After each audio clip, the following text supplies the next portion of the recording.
I can get here. Right, this is the pay award 2017-2018 for statutory officers.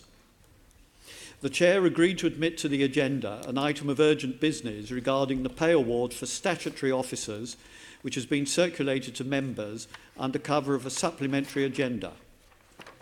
This is in accordance with the relevant sections of the Local Government Act 1972. And in order to allow that matter to be dealt with at the earliest opportunity, noting that it was not possible to include it on the main agenda for the meeting as consultation with the Mayor and with the Assembly via the Oversight Committee, which has not taken place at the time of dispatch.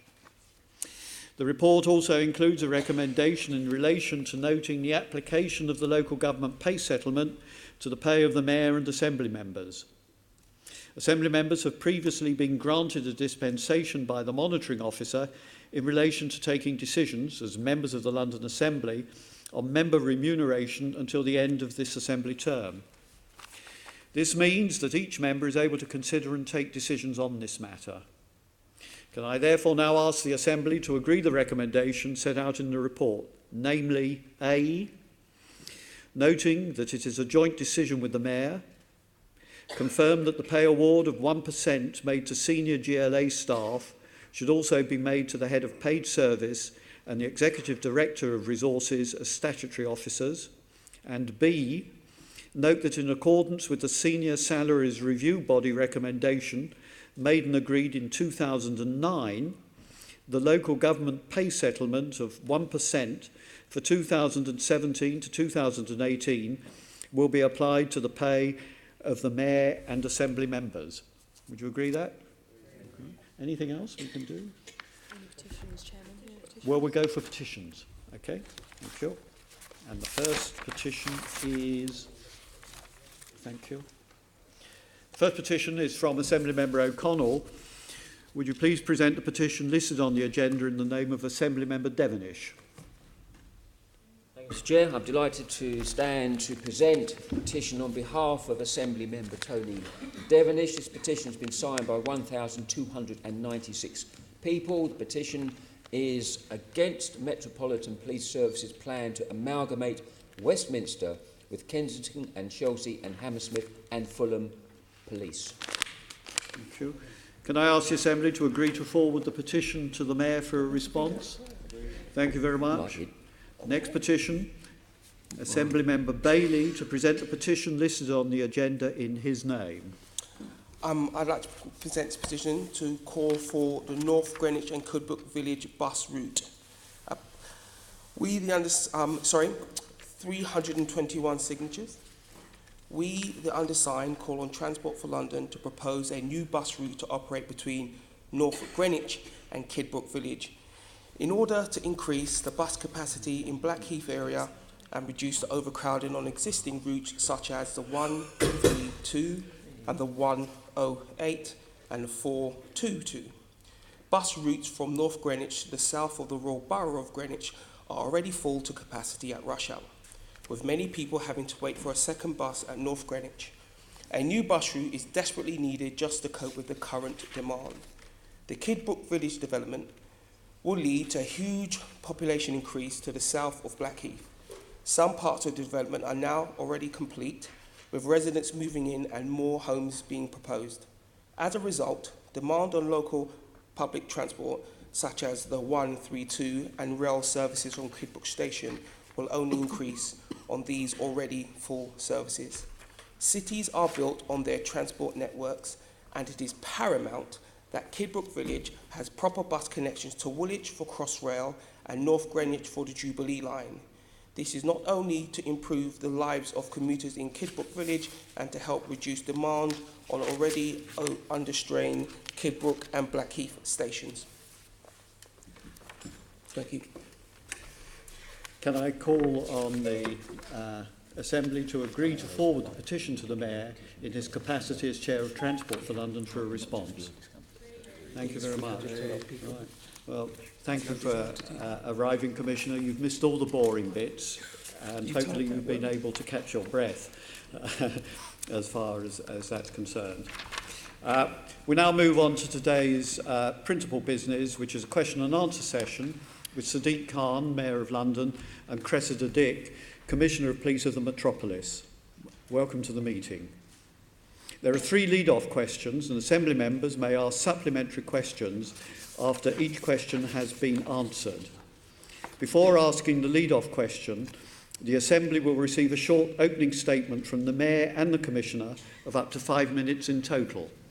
So which of you is going to start? Mr. Mayor. Good morning. I'm pleased to be here with Commissioner Cressida Dick to talk about policing in our great city. We meet today as we near the end of one of the most difficult years for London in living memory, a year in which we've endured dreadful terror attacks and the Grenfell Tower fire. We remember all those killed and injured in those horrific incidents, and our thoughts are with their loved ones. We also thank the brave men and women of our emergency services who stepped up in the most difficult circumstances imaginable. Their dedication and compassion has been incredible, a source of pride and inspiration not only to me, but to all Londoners. Since becoming Mayor, I have repeatedly called on the government to ensure our police have the funding they need to keep our city safe. But the government has failed to listen, and I have grave concerns about what this means for policing in London. The facts are stark. Recorded crime in the UK, including London, is increasing in volume and severity. The threat of terrorism is at an unprecedented level, and the funding settlement to date has amounted to huge real terms cuts in the Met's budget. The police grant announcement on Tuesday was an opportunity for the government to act and to end the police funding crisis. But unfortunately, this is something they categorically failed to do. Instead, they resorted to smoke and mirrors, pretending to give the police more money, but in fact, just pushing the responsibility to taxpayers in London. This is regressive, unfair, and frankly, no one is falling for it. The Met now faces yet another year of real-term cuts and will have to find hundreds of millions of pounds of more savings by 2021. We'll look carefully at the details and consult with Londoners, but the reality is I'm left with no choice. The government is simply failing to invest what is needed to fulfil their most important responsibility to protect the citizens of this country. So my intention is to increase the policing element of council tax by the maximum amount, an extra £12 a year. On top of this, I'm looking to raise the non-police precept by 3% to help fund both the Met and the London Fire Brigade. But even this extra money won't touch the sides of what's required. The Met will still face a large funding gap, which could get even bigger if the government fails to properly fund a welcome pay rise for hard-working police officers and staff. And will still be unable to protect the total Met wage bill from cuts, which accounts for around 3/4 of total spending. Worryingly, this means that police officer numbers will fall further and could fall significantly below 30,000 in coming years. I want to finish by recognising our police officers. They put their lives on the line day in, day out to protect our city. PC Keith Palmer made the ultimate sacrifice in his brave commitment to this vital work, protecting our way of life, and his loss is still fresh in all our minds. Our policemen and women will again be out on the streets over the Christmas and New Year period, doing their job, working hard to keep us safe. And I'm sure all members will join me in thanking them and wishing them a Merry Christmas and a Happy New Year. Chair, thank you. Having delayed you at the start, in the interests of brevity, I will just say 3 very quick things. The first is I'm delighted to be here this morning. I'm sorry I was unable to be here earlier in the year. You may remember I was at the funeral of a much loved and respected colleague. The second is I'm very proud to be the Commissioner, and I am thoroughly enjoying the role. It has been a difficult year for the city and for the Met as well, and a horrendous year, of course, for those most badly affected by the tragic events. Having said that, I am enormously grateful for the support, interest and engagement that we are finding from our public, and I am very grateful indeed to all of you for the support that you have shown to your Metropolitan Police. Thank you. Okay. Thank you very much. now take questions on the opening statements from the Mayor and the Commissioner, and I have the name of Assembly Member Bacon. No. We're doing questions on. I was indicating to speak. If that's what you wish. Nobody wishes to ask any questions on the opening statement. Okay. We will therefore go straight to the first table question in the name of Assembly Member Desai, and it's entitled Challenges and Opportunities for Policing in 2018. Thank you, Assembly Member Desai. As I set out in my opening statement, the main challenge we face over the next year and the years ahead is the lack of funding from the government. We really are at a tipping point. We need more funding for counter-terror policing. The core grant that the Home Office provides to pay for the bulk of London's policing is not enough. And we need more compensation to take into account the additional cost of policing our nation's capital. At a time when the demands on our police service are increasing, the sheer scale of the underfunding is making our city and Londoners less safe. Clearly, responding to the increased threat of terrorism will be one of the greatest challenges facing policing across the entire country in 2018, but particularly in London. Over the last year, we've suffered 4 horrific terrorist attacks in our city, and we know that the police and security services have prevented many more, 7 plots in total since the Westminster Bridge attack in March. This shift in threat is deeply troubling, and it's vital that the police have the resources to respond to this unprecedented challenge. There's also been a very worrying increase in violent crime in our city. Although it's grown at a slower rate than in other parts of the country, something the Met should take credit for, the increase in knife crime, gun crime and acid attacks needs to be halted and then reversed as a matter of urgency. I know that the Commissioner takes the issue very seriously, and we're completely united in our ambition to tackle violent crime as a priority. 2018 will also inevitably be a significant year for Brexit negotiations and our future relationship with the EU. As Mayor, I'll be continuing to make clear that there are a number of EU crime and justice instruments that must be kept to help keep Londoners safe. Finally, I must return to the funding pressures we face. There's no doubt that the pressure the Met is under is compounded by the cuts our other public services are having to deal with across London, from local authorities to the NHS, schools and the fire service. The scale of cuts across the board, with local council funding set to be slashed by 75% by 2020, makes it more difficult for other public services to spend time working with the police in order to reduce crime. The truth is, none of the challenges I've set out today can or will be tackled by the police alone. Finally, I've focused on the challenges we face, but you also asked about opportunities. Given the current environment we face, this is a difficult question. But I think the greatest opportunity we have is to utilise the police officers and staff of the Met. We're lucky to have the greatest police force in the world and the greatest city in the world. And we have the opportunity to focus this talent to help us deliver the key commitments in my police and crime plan. Despite the challenges, we've already managed to achieve some great things. Let me give you 5 examples. A real boost in neighbourhood policing, a new knife crime strategy, a new approach to dealing with victims, the biggest rollout of body-worn videos in the world, and a new online hate crime hub, the first of its kind in the country. Okay, thank you very much. Have you anything to say on this one, Commissioner? Very briefly, Chair. The Mayor has already outlined the increased demand, and I've, of course, talked about this publicly quite a lot. We end the year with increases in crime, less than elsewhere in the country, but nevertheless some really worrying challenges in relation to violence, although we have had some considerable successes there. We are dealing with more complex types of calls and crimes, and expectations are very high in relation in particular to what might be called as new and emerging crimes, but standards generally. So demand is high as the population is increasing and getting younger. So that's my first big challenge. And my second big challenge is change. We are transforming as an organisation. We need to. It will make us very much more effective in the longer run. It will make us much more modern, and it will make us leaner. But there's a lot of change in 2018 for the Metropolitan Police, and that's a challenge. Opportunities, I agree with the Mayor, of course, our people are our greatest asset by far. They are fantastic. We have wonderful people and continue to recruit and retain great people. They give us lots of opportunities in a challenging time. Our communities, as I said earlier, are very supportive and increasingly so, in my view, in many respects. And I think there is a lot more we can and will be doing to involve communities in policing. And thirdly, data and technology gives us enormous potential in the longer term, but also in the medium term. And we will see that coming to life even more in 2018. Thank you, Chair. I have two follow-up questions. Thank you, Commissioner.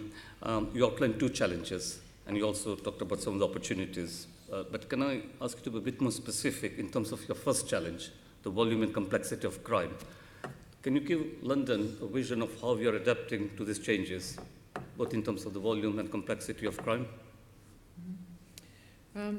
So in terms of volume of, for example, violent crime, something I've discussed on many occasions, we have already changed both our disposition, if you like, and our tactics to try to bear down very extensively on knife crime and on gun crime and on moped-enabled crime and on acid attacks. And we are beginning to see some real positive trends emerging there. We will continue to do that primarily through enforcement tactics, to take, to keep people safer and to take demand out of the system. But of course, that enforcement is only one part of it, and we'll be supporting the Mayor in his strategy in relation to in particular knife crime, but more generally under the policing crime plan, to get more and more into prevention and early intervention and working with others to stop. It is, I'm afraid, mainly young people who are most caught up in those crimes.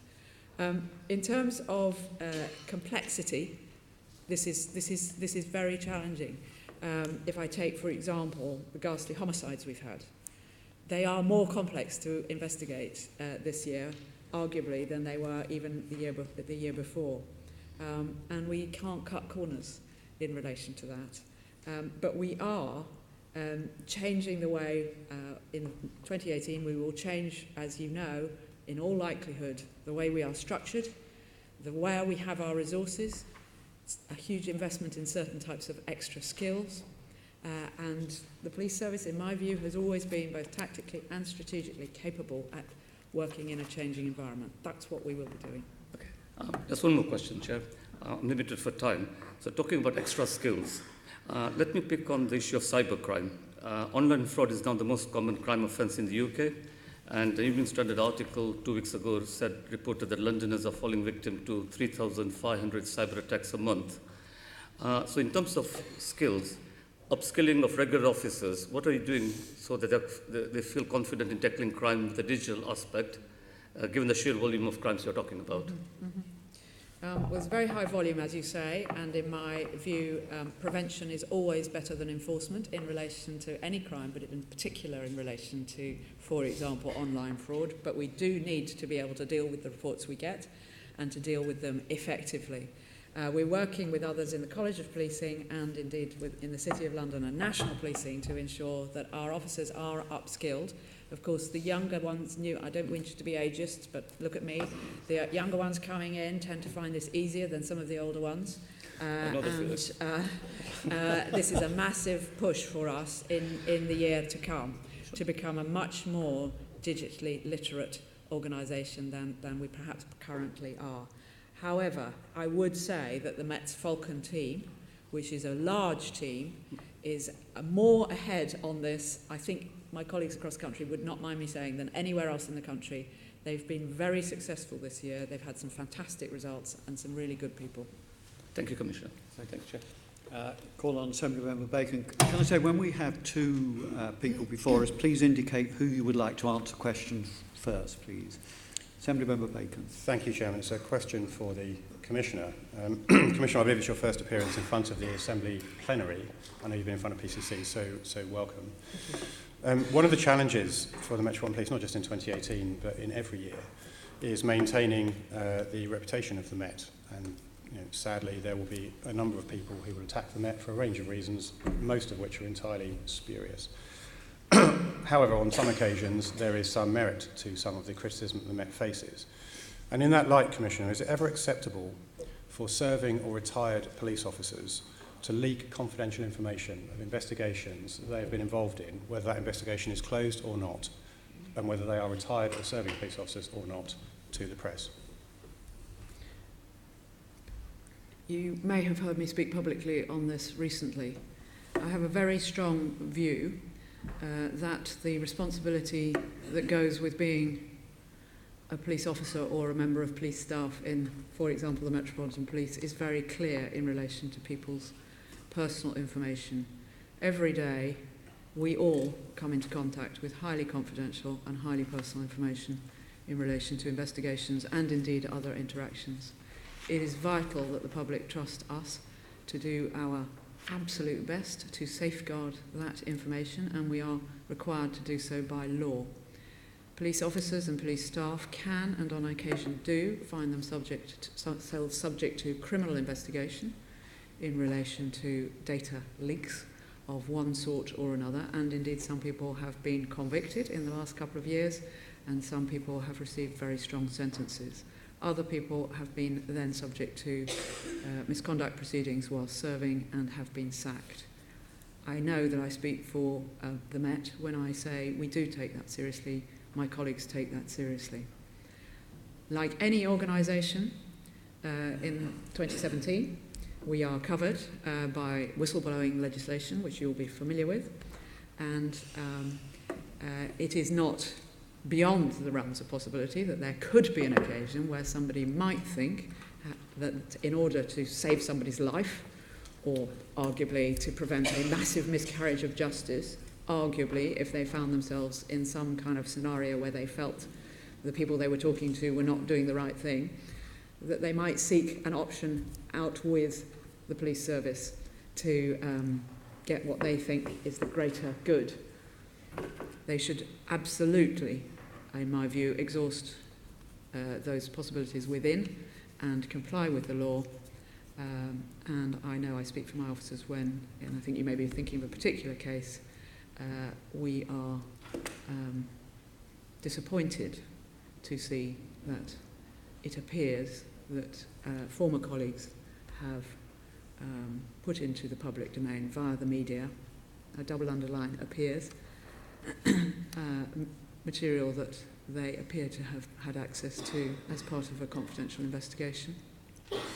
And you will be aware that we have been reviewing that in the Met in the last couple of weeks, 3 weeks perhaps, and we have had a QC helping us with that.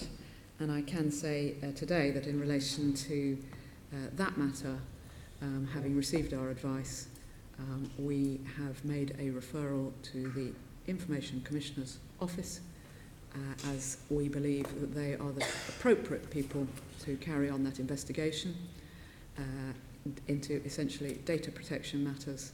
So I'm not going to comment any further on it. They have taken the referral and they will continue an investigation. Sure.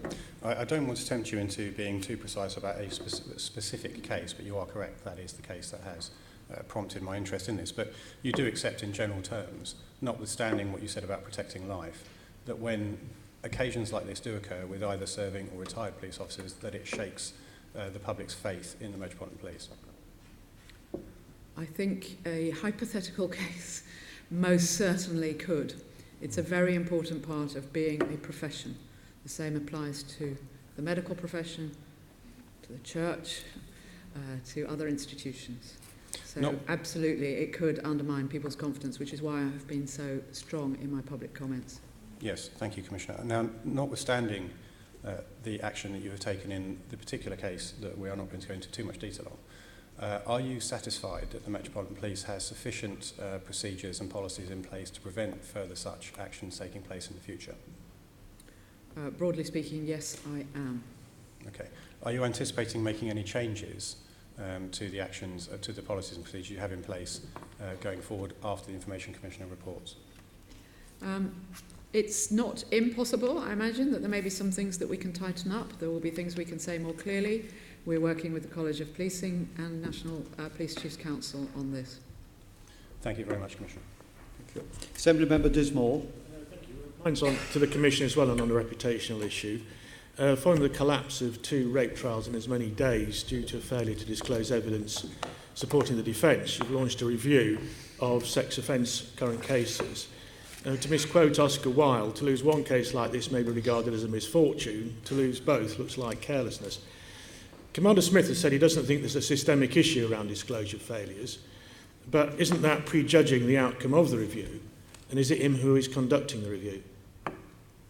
So to start with the last, the review into the first case is being conducted by us and in absolute parallel with, co-joined with the Crown Prosecution Service, because clearly disclosure always is part of a system, if you like. And yes, Commander Smith is the commander for safeguarding, and yes, he is leading our response to these incidents, reporting to Assistant Commissioner Hewitt and, of course, to me. I have confidence in him doing that. We will see where the reviews take us, and I will take a step-by-step approach. Quite clearly, if I did at any stage feel that it was inappropriate for it to be reviewed in that manner, or for the next step to be done internally, I would say so. Well, I would suggest that it might have been unfortunate for him to make a statement like that, which to my mind prejudges the outcome of the review. But can I go on and say that the foreword to the Attorney General's guidelines on disclosure states, disclosure is one of the most important issues in the criminal justice system, and the application of proper and fair disclosure is a vital component of a fair criminal justice system. Now, concerns have previously been raised at the most senior level of the criminal bar about disclosure failures, risking miscarriages of justice. Most recently, Angela Rafferty QC, the chair of the Criminal Bar Association, has suggested, quotes, unconscious bias stops the police and the CPS impartially and thoroughly investigating and scrutinising complaints in sexual offences cases. And bear in mind, the guidelines also say at para 59, the interest of justice will also mean that where material comes to light after the conclusion of proceedings, which might cast doubt upon the safety of the conviction, there's a duty to consider disclosure. So if the review does throw up systemic issues, will the review be extended to other types of serious and also concluded cases, for example, fraud, which also often relies heavily on electronic evidence? So there's a lot in that question. Yeah. First thing to say is I, again, speak for the Met and my colleagues when I say the notion, the very idea that somebody might find themselves convicted inappropriately when they were innocent through a failing of disclosure is unconscionable, and my officers take disclosure very seriously. They see themselves as genuinely following the evidence, professional, fair, and absolutely understanding in an impartial way the necessity for justice and for justice to be served, whatever the emotions there might be around a particular issue or a particular case. And I've obviously spent a lot of time in the last few days talking to people about this. The Attorney General spoke yesterday about the complexity of disclosure, and I think if you spoke to anybody involved, obviously we are a major party, but if you were to speak to any other investigating body, they would say that disclosure is both very important and also, in the digital age, getting increasingly incredibly complex and demanding. So it's vital that we do it well, and it's vital that we learn whatever lessons there may be. I am not going to comment on the further steps that we may find ourselves in at the moment. We're talking, of course, to the Home Office, and we're talking regularly to the CPS. We're not the only ones who are thinking about disclosure issues, and the Attorney General has a review ongoing, which we are part of. So I think I should leave it there. I'm not going to comment any further about the specifics of these two cases. I will see where they take me. Well, I understand your answer, but these two cases do represent both an enormous waste of resources and costs by both prosecution and defence, as well as the courts, and of course causing awful distress to those unfairly accused over many months. If the evidence had been properly examined and disclosed earlier, presumably these prosecutions could have been avoided altogether with considerable savings and also removing that distress to those people who were affected. Well, I apologised publicly yesterday to Mr. Allen and to everyone else involved in that case. However, I would say that I have not completed the review yet, and I do not know exactly, nobody knows exactly what happened. It is complicated, they always are, and I'm not going to prejudge either of the results of either of those reviews. Assembly Member Esholomi. Thank you. It's to the Commissioner. Welcome. Nice to meet you. You mentioned that the growing population across London, and obviously a younger population as well, and then the potential working with data and technology in helping to solve some of those complex crimes. Is there any evidence that the Met Police have on their policy of publishing weapons on social media is actually contributing to fighting against violent crime? We have a number of things to balance here. The first thing, of course, is that we try to supply information to the public. My default position is that we'll be transparent about as far as we possibly can, and we get information out there. And there is a very high level of interest in, for example, the number of knives that we seize and the variety of them.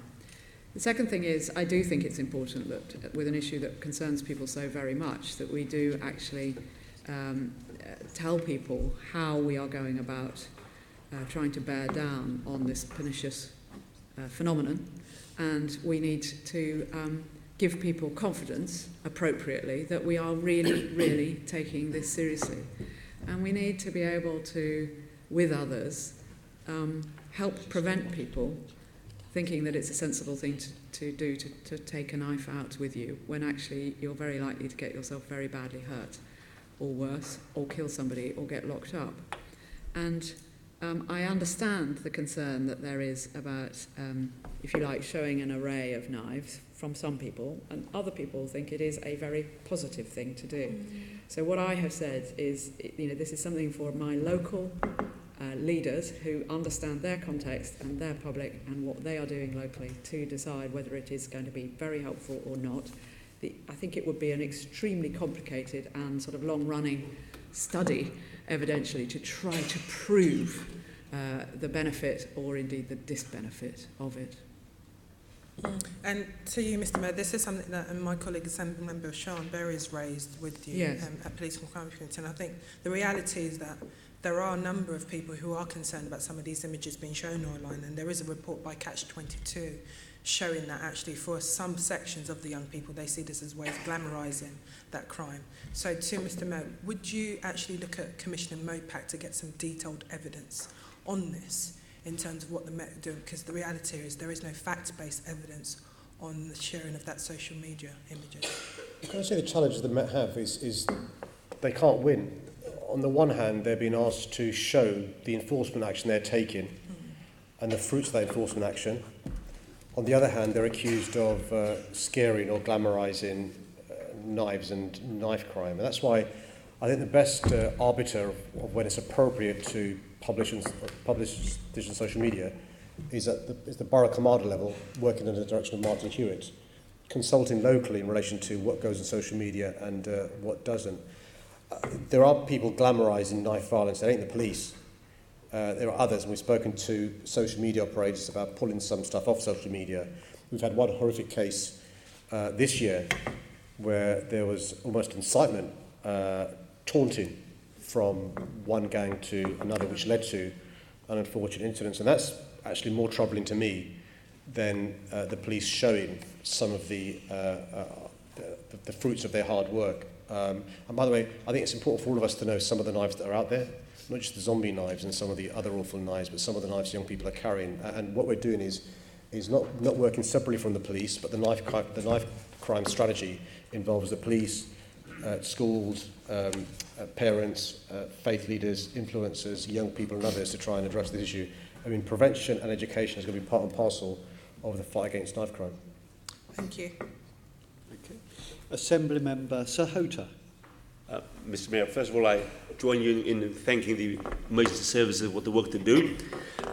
On Tuesday, the Home Office took the responsibility for police funding and the safety of the Londoners by proposing real-term cuts to the policing funding, offset in part by the ability of the police and crime commissioners to raise some precept monies.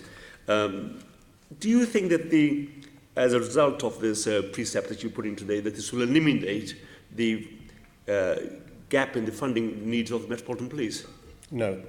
So I'm going as far as I can, as far as I'm allowed, but it goes nowhere near filling the hole there is in the police budget. And by the way, It's worth us understanding the announcement on Tuesday. So the government's press release talked about police around the country receiving £450 million of new money. That was the impression given. Of the £450 million, roughly speaking, 270 million only applies if every single police and crime commissioner, the mayor as well, increases the police precept by the maximum allowed £12. £50 million of the 450 is ring-fenced for counter-terror funding. Now we've looked at the figures, it's only a 1.3% increase in counter-terror funding at a time when counter-terror work is up by 30%, inflation by 3.1%, and £130 million of the 450 is top slice in transformation funding that was there before. So I don't want us to fall into the trap of believing this is anything more than smoke and mirrors. So what have I done? I have today published a draft proposal to increase the council tax police precept by the maximum allowed, but also the non-police precept by the maximum allowed, to help make the consequences of the police cuts not as bad, and also help the fire service for the reasons we've discussed before. But I tell you this, what compounds my anger is the Home Secretary approved, and I welcome this, an increase in police pay, but it's not funding it. The police still have to negotiate with police staff, and so any increase that we get because of my announcement today may well be spent basically, ostensibly paying for the well-justified pay rise rather than extra police officers or keeping what we have. And so I am angry, and I think it's a con, and I think the government should be doing much, much more. Yeah, well, I mean, just talking about the Home Secretary, I mean, on 31st of October this year, the Commissioner of the Police said that I find it incredible to think that anybody would think that over the next 4 or 5 years we should be lose that much extra out of our budget. There's a risk that we will have to be less proactive and less in the prevention sphere and more in the enforcement sphere.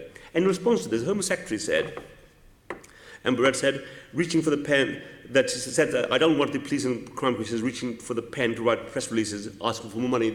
She was trying to gag the police commissioners of this country, when what has really happened is that she's ducked the responsibility for funding the police service appropriately.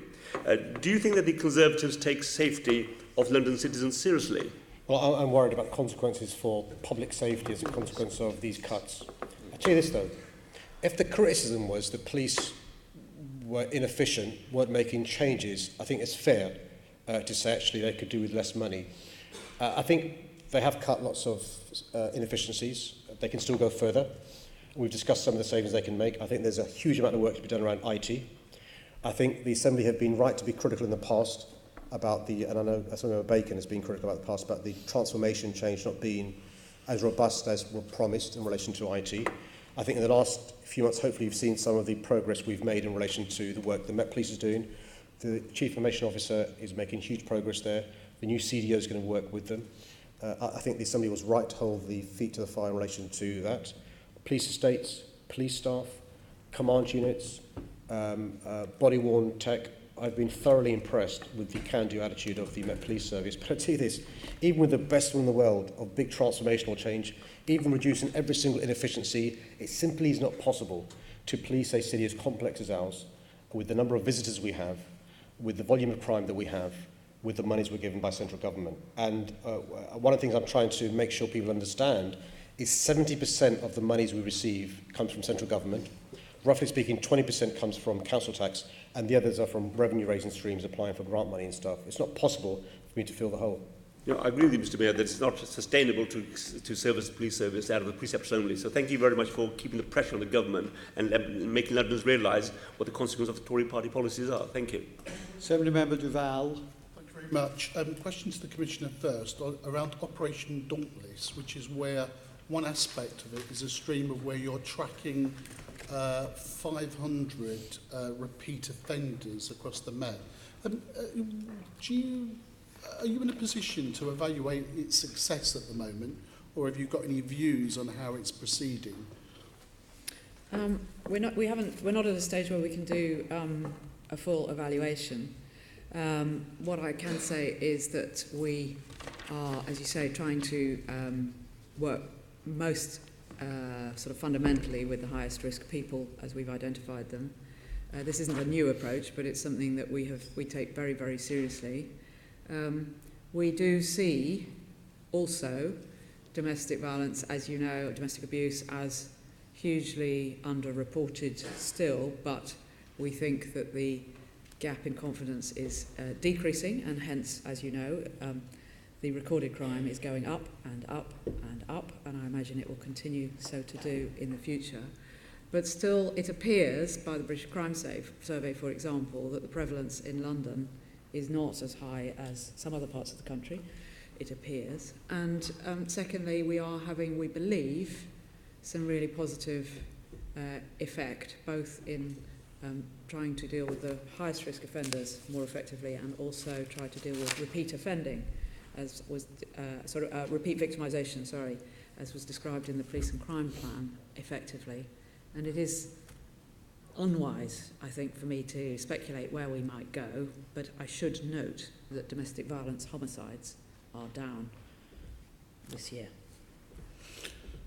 And a part of Dauntless, it appears, and maybe it's a question that maybe you'll be aware if it's London-wide, or it might well be local action, between the dates of the 27th of November and the 10th of December, the Met, or some maybe local Mets in East London, have been running a number of action days against domestic violence. Is that London-wide? And in that sense, it's dealing with the spikes that we see in domestic violence and abuse around the festive season. Yep. Yes. And that is London-wide, and there are a number of action days going on. Absolutely. In terms of overall issues, I mean, it's a very complex crime, and it takes time. Do you think there's an issue about consistency of approach across the Met in terms of dealing with domestic violence and abuse? I realise you have to deal with partners as well, but I'm thinking internally inside the Met in terms of how it tackles this issue.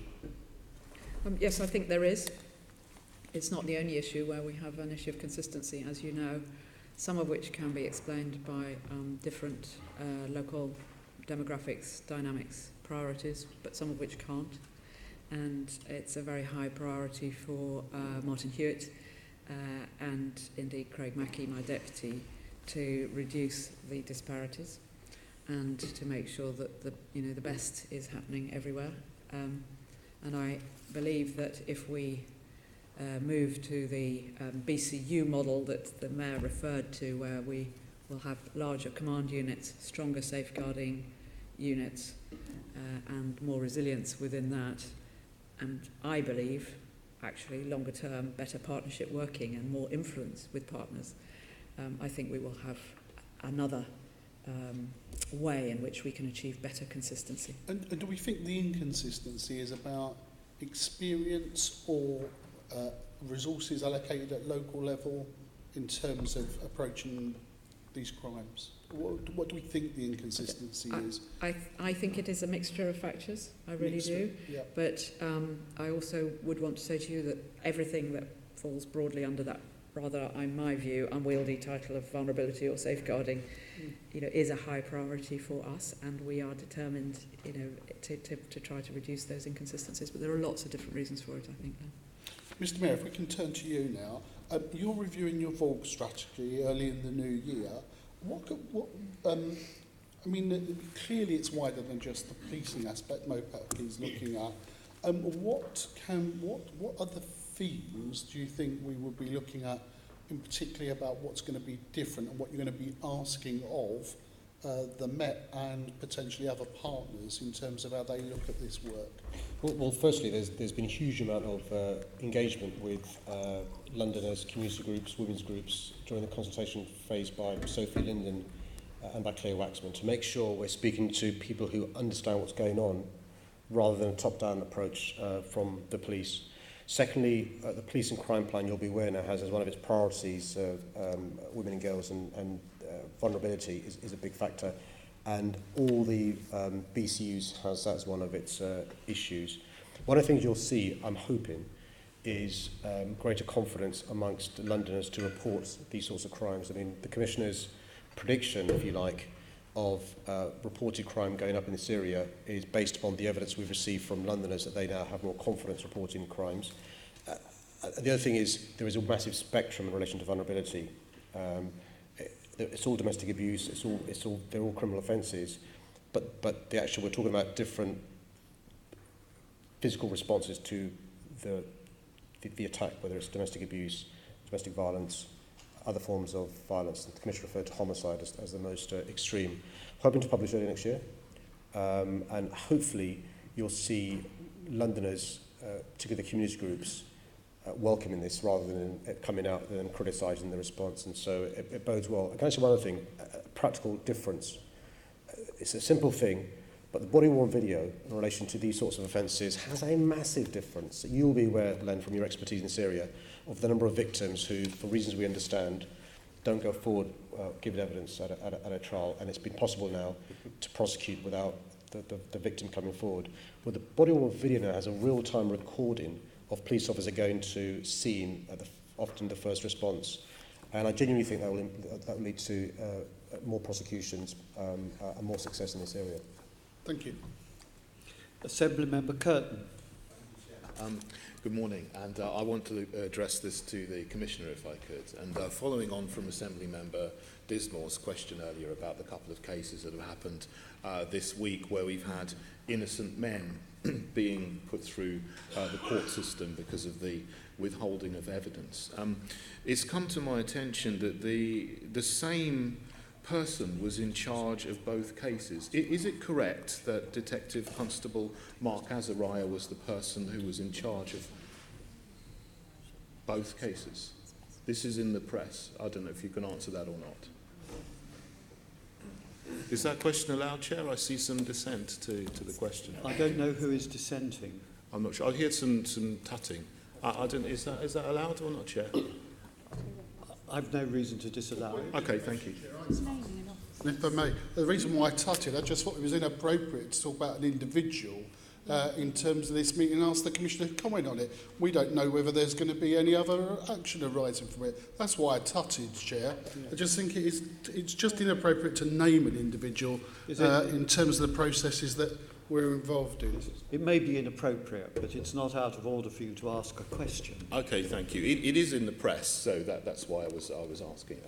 If you could answer, is it? My concern is that are there any officers that who were involved in the cases who are still on duty at the present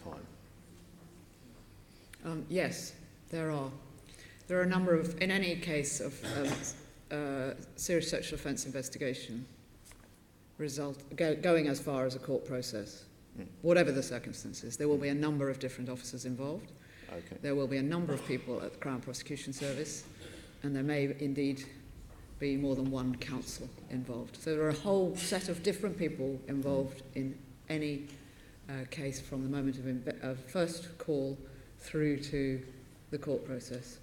And yes, there are police officers who were involved in the two cases that you described. I wouldn't describe them in the way that you had, but let's not split hairs. Okay. I'm waiting to see what the reviews say, but yes, they are on duty, they're serving the public, and they're doing their best, I'm sure.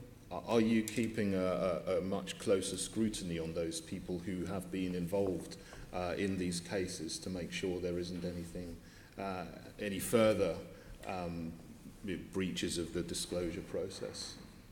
I think throughout the Rape and Serious Sexual Offences Command, you've heard, referred to by others, but I'll say it again, that we are doing a review of current live cases, those that are likely to go to court in the next 8 weeks. That's not a re-investigation, it's a double check that they have sufficient resource, that the disclosure requirements have been met, and in so doing, that of course does mean more supervision and support, indeed, for officers working in a very, very difficult area. Do you think that there is any unconscious bias against men in the Metropolitan Police in these kind of cases? Because we've got two cases of innocent men being put through trial. Do you think that there's a possibility that this is something that you need to look at? I don't think we have that. I suppose as Commissioner I'd be stupid to rule out, such a broad concept and say it could never apply anywhere to anybody on any terms, just as if we were talking about unconscious bias in relation to rape. But I know my people and I know their training, and I would say they work in this particular area, as you know, one person's word against another, almost always, where the people have known each other for some time and often for a very considerable amount of time, frequently vulnerability involved on a variety of sides, sometimes drink, sometimes drugs, sometimes mental health issues. These are very difficult offences to investigate. What I know is they follow the evidence and they try to do their best in quite difficult circumstances. It just concerns me here that if you make an assumption that always, and I know what you're trying to do, is that you want to make sure that real cases of rape and sexual abuse and sexual harassment go to trial and the perpetrators are punished, and that's absolutely right. But if you don't, if you're moving away from the assumption that we have that a person is innocent until proven guilty, and with these the events we've seen of evidence being withheld, one MP has made the statement that he thinks that there were basic errors made in a quest to drive up rape conviction rates. Now, that was an MP who said that. What do you think of this, and do you think that there's a need to make sure that we work on the basis that someone is innocent until proven guilty, so that men like these two innocent men don't go through this situation again? It's obviously incredibly important that all police people fully respect the law and uphold the law and the principles of our criminal justice system, which of course include the fact that people are innocent until proven guilty. I do believe they're well trained, they're good people, they've got good ethics. I don't believe that any of my officers would deliberately withhold evidence that they thought could be, you didn't say this, but for clarity, could be material, could support the defence. They would not do that with a malicious intent, is my sense. And I do not believe that the great desire to ensure that we do our job properly has resulted in what I might call, and I've seen it in other performance management frameworks, a perverse incentive to do something which would just be wrong. They follow the evidence and they put the case to the Crown Prosecution Service, and I think, and I don't want to prejudge these ones, but I think they do their best in a very complex and difficult digital world. Yeah, absolutely. There may be some cases where people make a malicious accusation in this area. Have you ever come across that? And do you think that in these cases that there was an aspect of a malicious accusation or not? Completely, I don't wish to be rude, but completely inappropriate for me to comment on whether there was a malicious accusation or not in any case which is like this. I mean, it's just not for me to do. We are reviewing what we did together with the Crown Prosecution Service. But yes, I have, of course, as a police officer of nearly 35 years work, come across cases of malicious allegations. I've also come across cases on a multiplicity of times of confused allegations and allegations, of course, which end up not being proven in court. If we take it away from disclosure for a second, we have our role in the system. The system is there with all its checks and balances, including disclosure, to try to ensure that the innocent are not found guilty, and of course, where appropriate, that the guilty are found guilty. But it's a system with a lot of different parts to it. And my people are investigators. So from the moment, they must, of course, listen and be supportive to a complainant. But they are investigators, and they will investigate from that moment on. Okay, thank you. Assembly Member O'Connell. Yeah, thank you very much, Chair. I mean, taking that point that David raised and slightly turning it around, it is unfortunate with these two very difficult cases that certain parts of the press and others have revisited again this issue around presumption of guilt in certain cases and the whole debate around anonymity. And I think it's unfortunate these cases have given some comfort to that sort of argument and debate out there. With the terms of reference for your review, this hopefully will give you the opportunity to reinforce some of the comments that you've made around the force. Is the terms of reference wide enough to give you those opportunities of your conclusions once you've worked it through to perhaps now some of these assumptions around presumption that we've heard outside in parts of the press? So forgive me if I have misunderstood your question, but I would certainly say that clearly these cases cause concern quite properly. That's why we're reviewing. They have the issue is a complex one. It's one which is confronting the whole criminal justice system and is very difficult. And that's why the Attorney General, for example, and the DPP and others, and we're engaged, are carrying out these reviews.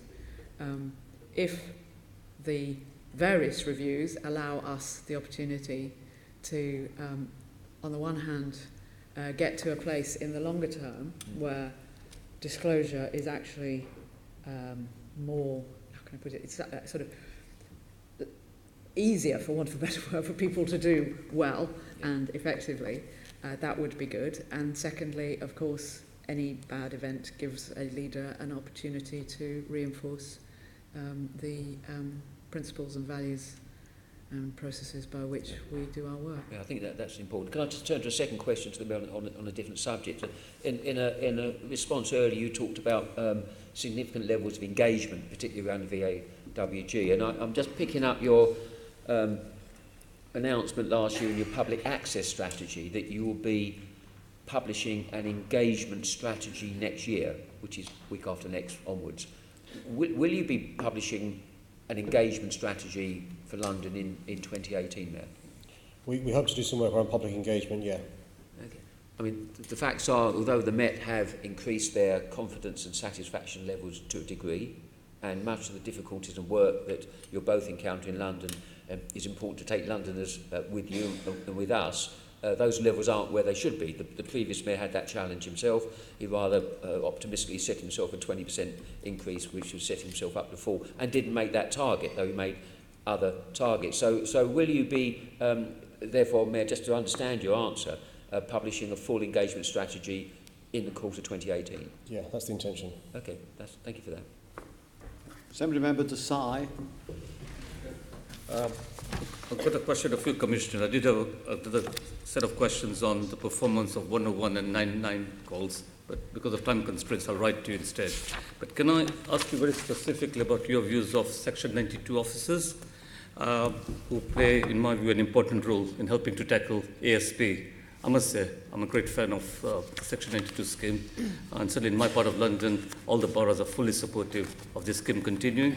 In Newham, the Section 92 officers over the last year made 1,600 arrests. I'm afraid I don't have the conviction figures, but I was discussing their performance just yesterday with your ex-colleagues, ex-Superintendent, Chief Superintendent Simon Latchford and ex-Commander Nick Bracken, who asked me to pass your regards on to you, by the way.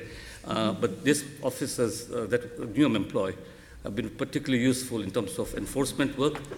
In my view, again, the private sector licensing scheme that Newham runs so well, so successfully, would not be effective or as effective as it is if it weren't for the Section 92 officers. So what are your views on about this scheme? Will the Met Petrol Plus scheme continue to be used in the future to allow local authorities and communities to purchase a police officer and receive another officer funded by the Met? So I'm all in favour of antisocial behaviour and indeed other things, of course, being a partnership approach between the police and other bodies. That's absolutely sort of fundamental to our service. And I do think there have been some very, very, encouraging results, as you have described, in your borough. I am, as you can probably see, searching the back of my head as to where we are right now on this particular issue for the future in terms of the one-for-one kind of funding. And I'm going to have to be honest with you, I cannot remember where we currently are. You're probably ahead of me almost.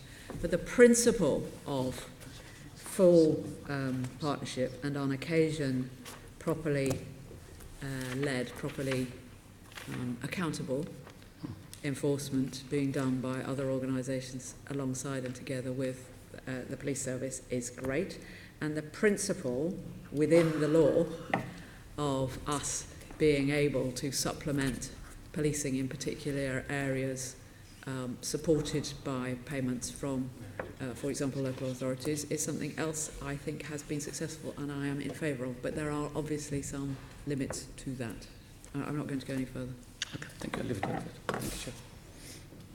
Okay. Assembly Member Dismore. I wanted to come to the borough mergers, and as you know, we still haven't seen any objective, this is for the Commissioner, we still haven't seen any objective evaluation criteria or the actual or projected financial savings for the borough mergers, despite many requests for and promises of this information. For emergency response times in the summer, they were pretty appalling, but they've come back now to more or less where they were the year before, which is obviously welcome.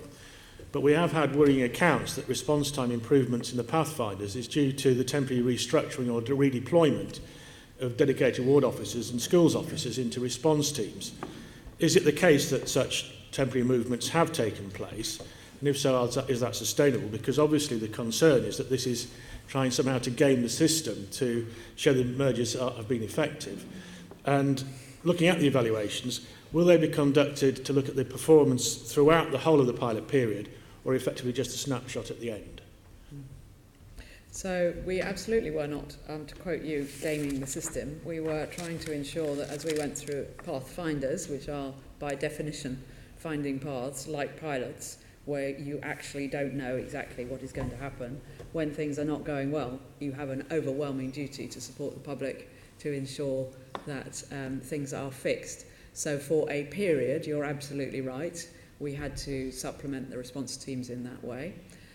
But that's not happening now, so it isn't a long-term sustainable challenge for us. And I think I should be clear. My overall view is very clear that there are a number of elements to the proposals for borough command units, of which response is one. Response was very difficult, particularly in the east, for a short period in the summer. Not only is it as good as it was before we started the Pathfinders now, it is better. Both Pathfinders are performing extremely well in relation to response, without any gaming your phrase. Longer term, I am utterly satisfied that this model is the right way to go. I think I made that fairly clear at the PCC last time. The final decision is going to be made in January, but I've of course been monitoring it. I've seen the statistics, I've talked to the people, I've been out to both of the boroughs on many occasions, and I know what we are trying to achieve in terms of improving our investigations, improving our safeguarding, improving our local policing in terms of dedicated ward officers, and maintaining a very effective response service. And I believe that this evaluation will show that this is the right way to go. Okay, well, you mentioned the other criteria, and the recent HMIC report said the Met requires improvements in efficiency, including improving the way it measures non-financial benefits. So we can't yet assess the financial benefits, but some of the claimed advantages are non-financial and difficult to measure aspects of the service, such as improvements in safeguarding, which must have, quotes, detection rates at an acceptable level, close quotes. So what does acceptable mean in this context, and against what outcomes and measurements are we judging this safeguarding improvement? So it is both quantitative and qualitative. I can't give you the, I don't think I've got it in my papers, what we have said would be an acceptable sanction detection rate. But there's an enormous amount more to safeguarding than just detecting, as you know, a huge amount else. So some of it is qualitative, some of it comes from our partners' experiences, some of it is quite a sophisticated way of thinking about whether we have actually made people safer. Some of it, of course, is sanction detections. And I would be, just putting it broadly, I would be very concerned if I thought the sanction detection rate was very much lower in a Pathfinder place consistently for a long period than other places. And one local concern that's come up is the need for continuity and stability at the BCU commander level.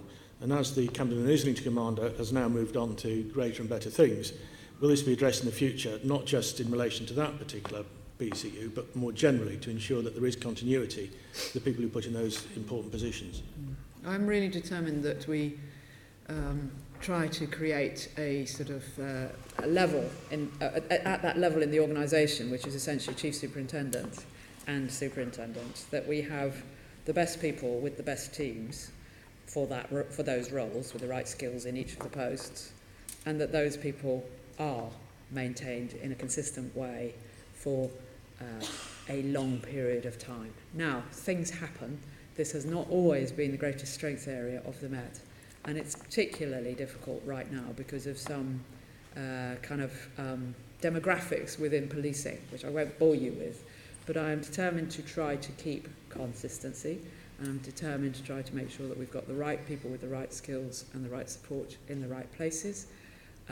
And of course you'll have seen, I think, that during the process of the Pathfinders we've made many changes to the initial model to make them work better, and one of the changes is putting an extra superintendent into the management structure, and that I'm sure will continue assuming we go further forward in January into the BCUs. Thank you. Assembly Member McCartney. So my first question is to the Commissioner. Following the appalling terrorist attacks in London this year, there has been operation improvement reviews between yourselves and MI5, and obviously those reviews are classified, but I wondered if you could tell us any lessons that you have learned about how counter-terrorist work perhaps needs to change. Mm-hmm. Certainly, thank you. So the Operational Improvement Review was commissioned by Andrew Parker, the Director General of MI5, and me. And we both put very capable teams. In the case of the police, that was obviously not just from London but from elsewhere, into the review work. Very, very extensive reviews, both of all of the attacks and also the learning from that. And a separate document which we've called the Operational Improvement Review, which, as you know, as a suite of products, terrible phrase, has been assured by David Anderson, who is extremely knowledgeable, extremely capable and extremely independent, and the Prime Minister asked him to do that job. There are a whole sort of series of themes that come out of it, and you know, it would be wrong for me to give an answer without acknowledging the sheer ghastliness of what happened and the fact that people have lost their lives and many other people had their lives turned upside down. It's only right that we set to as quickly as possible to start making the required improvements.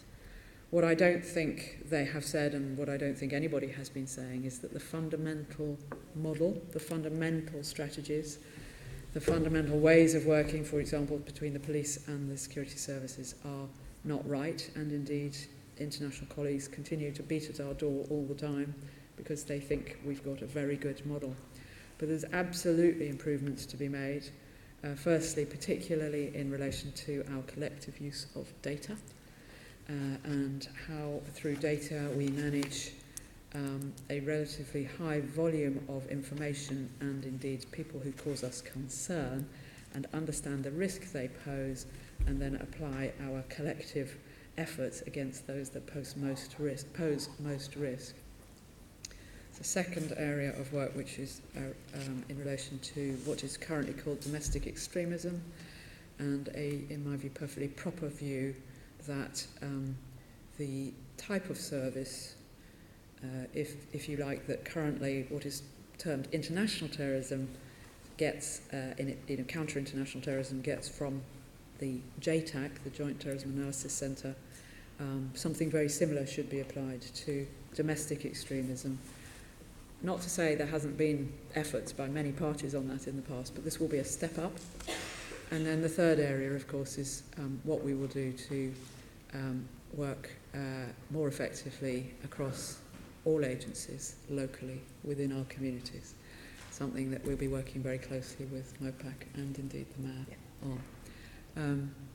So I've got some very, very committed people. They are driving through these recommendations as we speak. It is, I think, we've got a shift in the threat. We've had some ghastly attacks. This does represent a significant change. And of course we will see what Contest 3, which we imagine the government will produce in the spring, suggests. I'm hoping, of course, that the operational review will be entirely complementary to whatever comes out in Contest 3. But rest assured, we take very seriously on our shoulders the need to learn every lesson and get on with improving. Yep. I mean, I've read David Anderson's very comprehensive and classified review. And when we talk to you about policing, about the golden thread of policing, about communities being able to feed information up. But David Anderson makes a really good point about the intelligence agencies as a whole needing to dare to share a little bit more, and particularly for partners, local authorities, but also neighbourhood police officers, actually understanding a little bit better the intelligence picture and having more expert knowledge.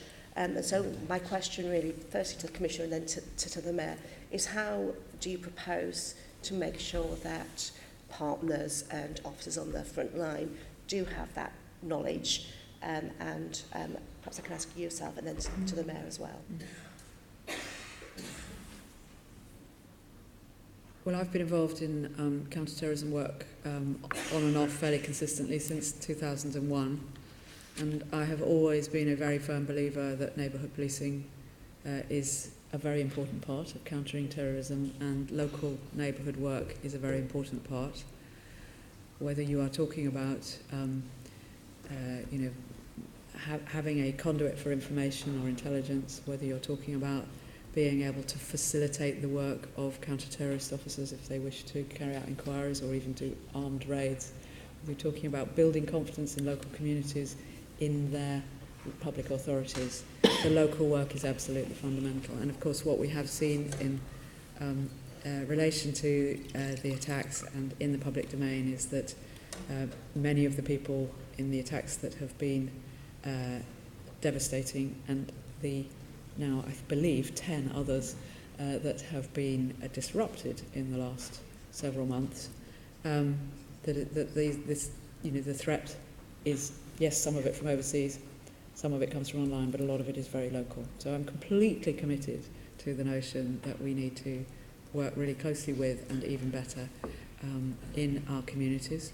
And I'm completely clear that it's important that our officers and indeed others are able to understand the picture better and to have a sort of smaller gap between secret intelligence or top secret intelligence and the local.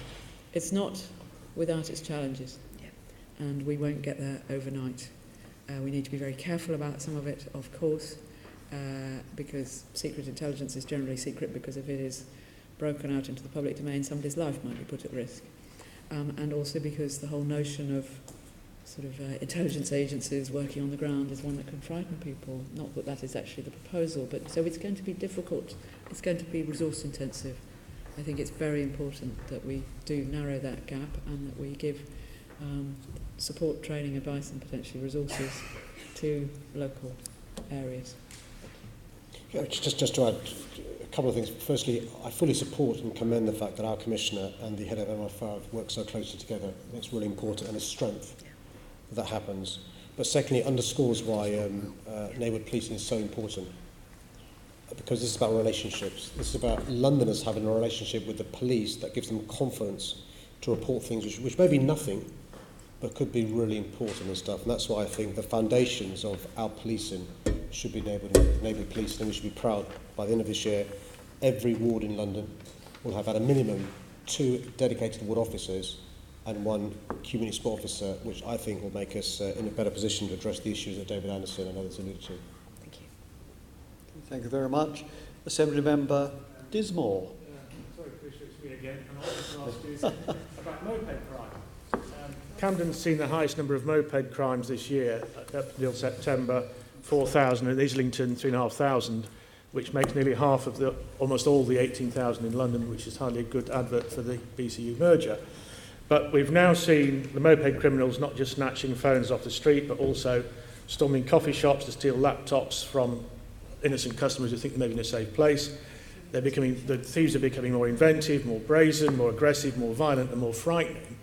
And as far as the public can see it, they're running rings around the Met. So do you think you're winning or losing the war against moped crime? Beginning to win. And I know you've introduced some new targeted intelligence-led operations and new tactics. You want to create, as you say, a hostile environment for those carrying out moped-enabled crime. We now hear about the snatch squads. Isn't it time to try some more radical steps, such as stop and search your male pillion passengers in high-offence areas, as this crime is overwhelmingly carried out by teenage boys? Do you think you can ever get on top of this with the budgetary constraints? Yes, I do think we can. I think we're beginning to get on top of it. You've seen maybe the figures recently, and we are not only seeing quite significant reductions in the theft of two-wheeled vehicles, mopeds, scooters, and secondly in the number of crimes that are enabled by them. So in the last, it was going up very dramatically last year, went up to a peak in the first instance in April and the other one I think in June. It's been coming down since in both cases. I don't for 1 second suggest that this is an acceptable position that we're currently in, far from it. It is frightening for people, and of course, as you say, it's particularly concentrated in some areas of London, so living there, being there, people will be very aware of it and I've no doubt have some fear about it. We have continuously borne down in terms of putting better and better intelligence-led tactics into the system. We are getting some fantastic results. You would have seen arrests yesterday. You'll see some amazing sentencing, I suspect today, certainly a very large-scale conspiracy to rob. And we are locking lots and lots of people up, and we're using every kind of order available to us to try to stop people who are prolific offenders from carrying on. We have much higher awareness, I think, in the magistrates' courts and beyond, and we're getting lots of support from others as well. So I do think we are getting on top of it. I'm open to all ideas about other tactics that we could potentially use. I think it has been pernicious. Thankfully, it's really relatively rare for anybody actually to be hurt, but I know what you are saying when you say there are people who are behaving in an incredibly aggressive manner, and there have indeed been some cases where people have been badly hurt. The vast majority of cases are cases of snatch, where the person is standing on a pavement with their mobile phone, stolen moped, grabbed out of their hand in no time at all. We've done some great work in terms of prevention. People, I think, are more alert. People are keeping their phones in their pockets. More and more to the point, the mopeds are getting harder and harder to steal. And we've had great support from local authorities, not least in Camden and Islington. Well, thank you. There has, in fact, been a 12% reduction in moped-enabled crime, which is, of course, welcome. But that still means we're seeing, on average, about 100 a week in Camden and about 1,700 a week across London. I was going to just finish by asking you about pursuit, because last February, Craig Mackey told us that there were just 99 completed pursuits in 2016, and you've only got 315 drivers who are tactical pursuit and containment drivers and therefore unable to continue this. So what are you doing to try and deal with pursuit? Because the public has a perception about pursuit that you simply don't do it. Yeah, I think I'm right in saying that, I can get you the exact number, of course, but I think I'm right in saying that the number of pursuits has more than doubled. I think we're up at about 400 this year, something like that. So any perception that we are not pursuing is wrong, and it is not an infrequent occurrence. And in the areas where there's been high levels of moped-enabled crime, there is greater availability of the trained drivers than there was perhaps when Craig was speaking, quite considerable greater availability.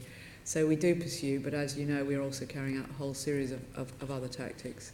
When we pursue, we seek to do it safely, and we seek to do it in a way which ensures that we do safely arrest people, but we do not pursue. We are also working closely with the Home Office and the IPCC to ensure that our officers feel that they are properly supported in doing their duty in trying to catch these people and not unfairly, as they would see it, and I have to say I rather agree with them, put under massive pressure if somebody comes off a moped having arguably committed tens and tens of very violent crimes. The officer is doing their job, somebody comes off their moped, they feel, many of them, that they will then be subject to a long, drawn-out and not necessarily very proportionate investigation. And the Home Office, the Home Secretary and the IPCC are working with us to help change that position. Assembly Member Cooper. Thank you very much, Chair. I just wanted to ask you about the underreporting of disability hate crime. Between October 2016 and September 2017, there were 487 disability hate crimes recorded by the Met. Now that sounds to me like there's some serious underreporting. Would you share that concern, Commissioner? I thought you might have one for the Mayor. I may well do, okay, if I have any time. Right. We've had a considerable increase, as you know, in the reporting of disability hate crime. I don't welcome the crime. I welcome the increase in reporting and the increased confidence I believe is coming, and the greater way in which people can contact us, third-party involvement. I could go on. I'm sure there is still something of an iceberg there that we need to, continue to melt with partners, but I think we're heading in the right direction. I mean, I think there is a concern amongst many who work with people with, for example, learning disabilities. In a previous life, I used to run a charity that housed people with learning disabilities, and I'd say almost 100% of our residents travelling around on the bus or just going about their general everyday activities suffered anything from verbal abuse to spitting to actual physical attacks. Almost none of them were able to report it or felt confident to report, and I just wondered what further measures can be put in place to encourage people who face barriers that some of the rest of us don't in being able to feel that they can get their message across about things that have happened to them. Well, I mean, I would be interested in assistance from you here and others as well. We have been working really hard on this. Long term, as I say, there's an increase in reporting of this as an issue. We have well-trained people. We're very open in a number of different ways. For example, the online reporting hub, and indeed our ability to deal with online abuse. Huge change in the last year. We're working with third sector groups, support groups, and if we ever get it wrong, then I think we're very open to saying, well, let's have a look at what happened there, and if we're not being good enough, we will try harder. I don't think this is a problem just for the police. I really don't. No, I think supporting people, particularly with learning disabilities, is a wider issue for us. Can I just very briefly ask you, there have been some unconfirmed reports that in the Camden Pathfinder that some of the LGBT liaison officers have been recast into slightly different roles, and obviously maintaining that level of support to ensure that we get reporting of crimes against people from the LGBT community is very important. Is that actually the case? And if you can't answer that now, perhaps you could let me know afterwards. I certainly will. I can't tell you what's happened to individuals. What I can tell you is that I believe that the work that we do in relation to hate crime will be stronger in the potential new model than it currently is. But I'll let you know. Thank you very much. Thank you, Senator Chair. Member Copley. Thank you very much. And my question is for the Commissioner. The number of arrests at this year's Notting Hill Carnival fell by almost 1/3, likely in part to good proactive policing and planning. However, this still amounts to 313 arrests, some of which are for extremely serious incidents such as assaults on police officers and sexual assaults. What is your plan for policing Carnival in the evening, and is this different to the plan at other times of the day? So we obviously have been working with Carnival for many, many years. We have a hugely experienced command team, and recently, of course, we've been supported by MOPAC in our work with Carnival organisers and other strategic partners involved in Carnival.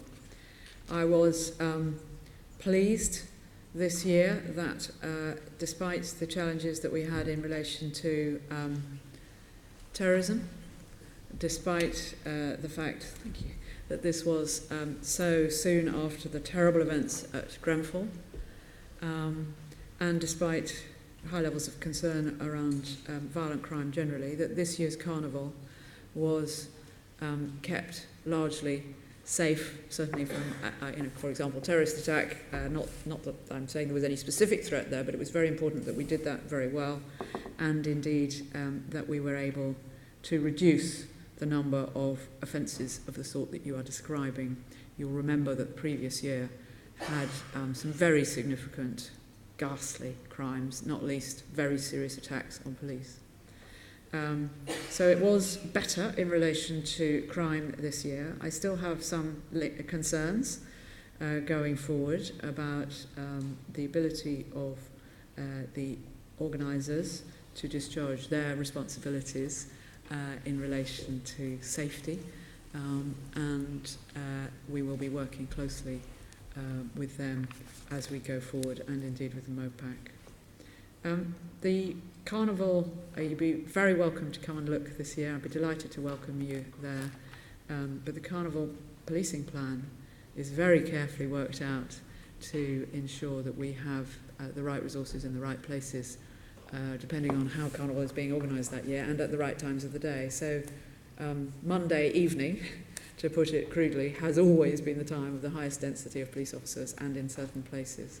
What we did manage to do, and you kindly acknowledge this, was do an enormous amount of pre-Carnival work, which stopped a number of people who we know would have wanted to come to Carnival to cause violent crime from coming, either because they were locked up or there was a bail condition that prevented them from so doing. And we disrupted a huge number of networks and gang criminals who would have otherwise intended to come to Carnival. We all want a successful Carnival, we all want a community-led Carnival, and we all want a safe and secure Carnival. We'll be debriefing this year again. I think that the disposition of numbers of officers was very, very appropriate in last year, but if we need to up it again or change it for some particular reason, of course we would. Okay, thank you. Assemblymember Shah. Chair, I'm going to defer my question for you. Go on to a specific tabled question. Does he know he's only got 50? It doesn't matter. It's down to him. We go on to a specific question, which is from Assemblymember Berry and relates to the anti-knife campaign for young Londoners. It's a question for me. Yeah. Yes, please. Thank you. Tackling the growing scourge of knife crime in our city is something I care deeply about. Knife crime ruins lives and devastates communities, and it's a situation that's all the more depressing because of the way it impacts young Londoners. I've put tackling knife crime at the heart of my police and crime plan. We've also published a new knife crime strategy for London. The police are working hard to bear down on the violence, and the Met is doing a good job of targeting those breaking the law, ensuring justice is done, helping to keep deadly weapons off our streets, and supporting victims. But if we're going to solve this problem for good, I think we all recognise that we must also focus on education and prevention. That's why an important part of our strategy is the new London Needs You Alive campaign. This campaign is sending a positive message to London's young people as well as their parents. It's raising awareness about the dangers and consequences of knife crime, and it's providing advice to Londoners who have concerns about friends or family members getting sucked into a life of knife crime. The film we released to coincide with the launch of the campaign has been viewed almost 300,000 times on our own social media channels, and it's been shared by celebrities, politicians, the Met, as well as ordinary Londoners. We estimate that the total reach of the campaign is now over 20 million people, and I'm grateful to the Met and others for their support in spreading the message. We know that working with young people and schools will be critical to our success in tackling knife crime in the long term. There are now 310 nominated Safe for Schools officers working with schools right across London, with the aim that every school will have a nominated officer. I've committed to providing knife wands to every school that wants one. We're rolling out a knife crime prevention toolkit that will be shared with all schools in 2018, and I'm also providing seed funding for local anti-knife crime initiatives. I'm passionate about making sure that every young person in London, no matter who they are or where they live, can grow up in safety with the opportunities to reach their potential. And I know that the Met are fully on board. Thank you very much. As you know, I've got a strong interest in this issue. And in terms of the reach of your campaign, I met a group of young people at the Winch Youth Centre in Camden, took the opportunity to ask them if they'd seen it. About half of them had, and I think that's not bad, given it launched not long ago. And I'll keep hoping they'll keep pushing it out to more and more people so that the awareness grows even further. Previously, other young people campaigners have been concerned that there have not been enough positive messages aimed at young people. And I think this campaign really is positive. It's about the value, the contribution of young Londoners to our city. It's about increasing their confidence, not their fear. It doesn't show pictures of violence. It doesn't show big, terrifying knives. And I think that is a really, really good thing. Can I ask the Commissioner what she thinks of the campaign? Yeah, we fully support it. Been involved in, obviously, the commissioning in a sense, but certainly the sort of development of the strategy. We've been very heavily involved in the development of the strategy. And in relation to this specific campaign, we are very supportive of it. And one of the things that it does do is not involve police people very much. And that, for many young people, is obviously helpful, because we all know that, you know, a kind of 56-year-old white middle-aged, middle-class lady talking to them, in this instance, talking to somebody very different and of a very different age about the awfulness of knives may have absolutely no impact whatsoever. Thank you very much. I'd also like to join my colleague, Assemblymember Eshalomi, on calling on the Mayor to commission a better evidence base for Met communications in terms of the amount of times I see them in local teams, also borough press officers releasing images that then appear in the local papers of knives that are being picked up during Operation Sceptre. I do worry that this is counterproductive to your campaign, and I think the risk of that has to be taken very, very seriously. I certainly never see images of knives like that, except when they have been released by the Met, and I think that is definitely an issue. So if you could consider the request that was made earlier, that would be good. I want to move on to schools, though. I have to say I was pretty horrified to see an image that was put out by the police in Hackney of one of their police officers in a school showing a very graphic photograph of weapons to children in what seemed to be a primary school. I've got picture of the tweet here. I don't want to make the problem worse by showing pictures of knives, but you can see here there's an officer in a school with a PowerPoint slide that has really horrible looking knives, and the children are very, very young. And I think this doesn't seem appropriate. I think for very young children in particular, getting the tone and the content of messages right is really, really important. So I wanted to ask Commissioner, have you got any guidance for Met officers that go into schools, especially when working with young children, about the content that they show to them? I don't know if there's anything specific about do show knives or don't show knives. I'd be slightly surprised by that. But yes, they are giving guidance about what is likely to be effective and what is not effective. And the College of Policing have done quite a lot of work on this in terms of different age groups, different types of people, and what sorts of things work in prevention terms. And that guidance is available to them. And presumably this kind of image would not be suitable. I mean, it is. I think if this was a film, it would be 12A at the very, very least. It's quite scary. I'm not sure you're right. No, I'm not sure you're right. Not least because, you know, some people would have said, some people probably still say, you know, police officers shouldn't be talking to young people about issues such as knife crime, and they certainly shouldn't be going into primary schools. And they certainly shouldn't be talking to 8-year-olds or 9-year-olds. But actually, a lot of the risks are absolutely now apparent for and with and to 8-year-olds and 9-year-olds, and that's why we and third sector groups are doing that. Of course it's important that we do it well. Of course it's important that we do stuff which is going to prevent, not make it worse. I get that entirely, but I'm not going to say that's wrong to do that. Okay, I've written to the Deputy Mayor about this as well, because it was genuinely shocking to me to see that. And I hope she will have a look and get back to me too. I also want to ask about the wider issue, the prevention, early intervention, things you've both talked about today.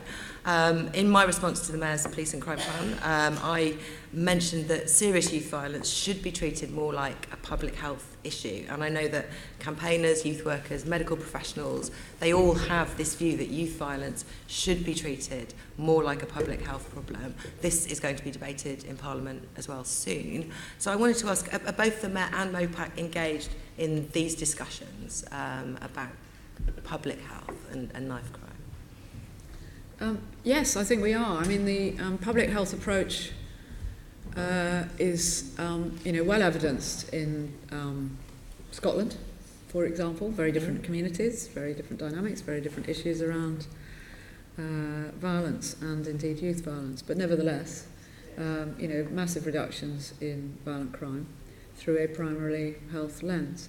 We are fully aware that, for example, the majority of young people who get involved themselves in very serious violence or find themselves locked up for very, very serious violence are people who have suffered some kind of adverse experience of a significant sort when they are young and or have limited or problematic family lives, parenting, all things which can lead to other negative outcomes, not just being subject to or causing serious violence to somebody.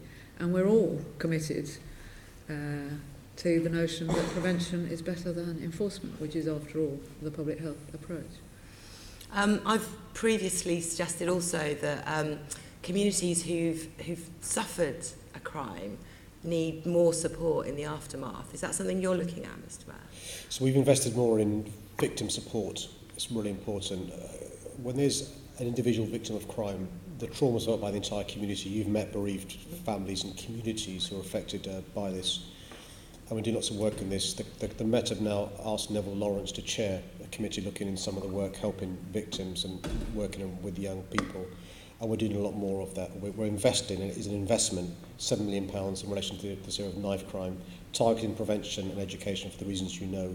You've been very articulate in arguing the consequences of youth services being closed down, youth workers losing their jobs. I'm afraid what I can't do is fill that hole.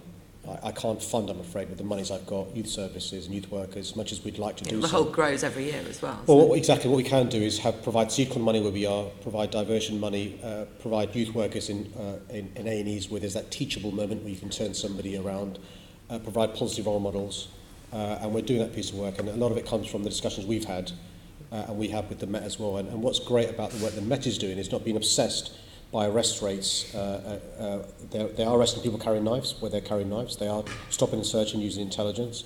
They are doing those things, but also they're helping us with the education and prevention side, which is so important. Well, I hope thank you very much. Assembly Member Pidgeon.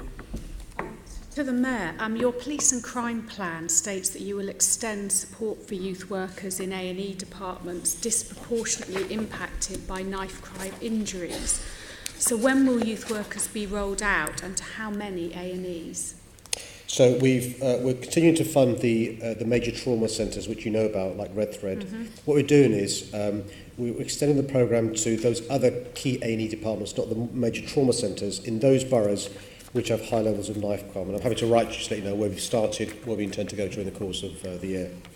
Great. If you remember, it was originally just the major trauma centres. Yes. Now we realise there are other A&Es that are affected by this. That's right, because youth work charity Red Thread focuses on that teachable moment. Correct. And they would like to see their work extended to places like the Homerton, Lewisham, Northwick Park, Croydon, Newham. And those A&Es see a young person presenting 4 or 5 times with knife crime injuries before they end up at the major trauma centres. And so, on that, the good news is, Caroline, which is that they're helping us with this toolkit, with information and advice on how to help, particularly in the aftermath of a knife crime. So I wouldn't want you to think that their involvement is just providing the youth workers, as important as they are. They've also provided some of the expertise which will be in the toolkit which goes out next year as well. Fantastic. And you've committed 620,000 in the next financial year and 800,000 in 2019-20. Are you confident that that funding will enable them to roll out their programme to each of these hospitals where it's desperately needed? I hope so. We've given as much as we possibly can. So there's, just to remind you, we've increased from £360,000 per year to £1 million next year. We've allocated a further £2 million to develop the new children and young persons victims services from 18 to 20. You talked about the trauma work. I mean, within the policing budget we have. It's the largest amount in this area, and it's, of course we could do more. I'm hoping that they can cover the hospitals we're talking about, because we've shown it works. Yeah, absolutely. Obviously, we're just talking about prevention being better than enforcement, and this is part of that work. What representations have you made to NHS trusts or even Department of Health to match fund the money that MOPAC is providing to organisations like Red Thread? Because it's a huge cost to the whole system of young people presenting with serious injuries in A&E, as well as the cost of the community and the loss of life. I'm wondering whether you've been able to make any inway with the NHS. So I chaired yesterday the London Health Board meeting, and just to give you an idea of the crisis they're having with funding, £4 billion shortfall in NHS funding in London. Just gives you the level of the problems they're facing. We talk about the police funding crisis, they're having one as well.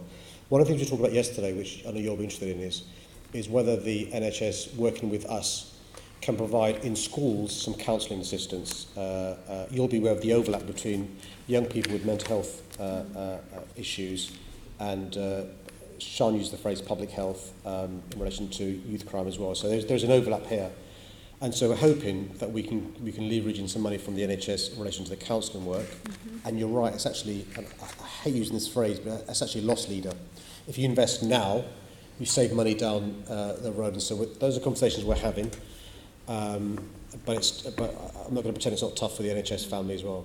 Yeah. But given everyone is having to make such awful savings, but this is such a cost to every silo of public sector, it's whether you think you're going to make any inroads to get joint funding. And the good news is that the NHS clinicians we speak to in these trauma centres have nothing but good things to say about the Red Thread workers. So there is the sense of teamwork going on there. So the staff get it. We've just got to try and persuade those who are in charge of the coffers to try and release some of the money, but they are struggling with finances. Fantastic. And then finally, Scotland was just mentioned, and I'm just wondering what action you are taking to learn from Scotland, because they have seen such a reduction in violence. Yeah, but just a word to the wise. Of course, we talk to colleagues all around the countries, around the world. Strathclyde is a good example. We're not comparing like for like. And we should be a bit cautious about assuming you can transpose what works in one part of the country or part of the world to London. And that's why we've used a multifaceted approach. We deliberately took time to consult before we published the knife crime strategy. We were criticised for speaking to teachers and parents and bereaved families and youth workers and not publishing on day two. We thought it's the right thing to do. And we've already received praise from Assembly members with, for example, the London Needs Your Life campaign.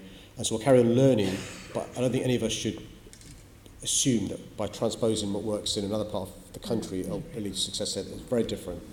But there may be some aspects that you can pick up through your work. Oh, and the Commissioner spends more time speaking to other forces around the country, including outside England and Wales, and I say it's not as a criticism of the previous Commissioner, but then previous Commissioners, and part of that is learning and to see what we can do.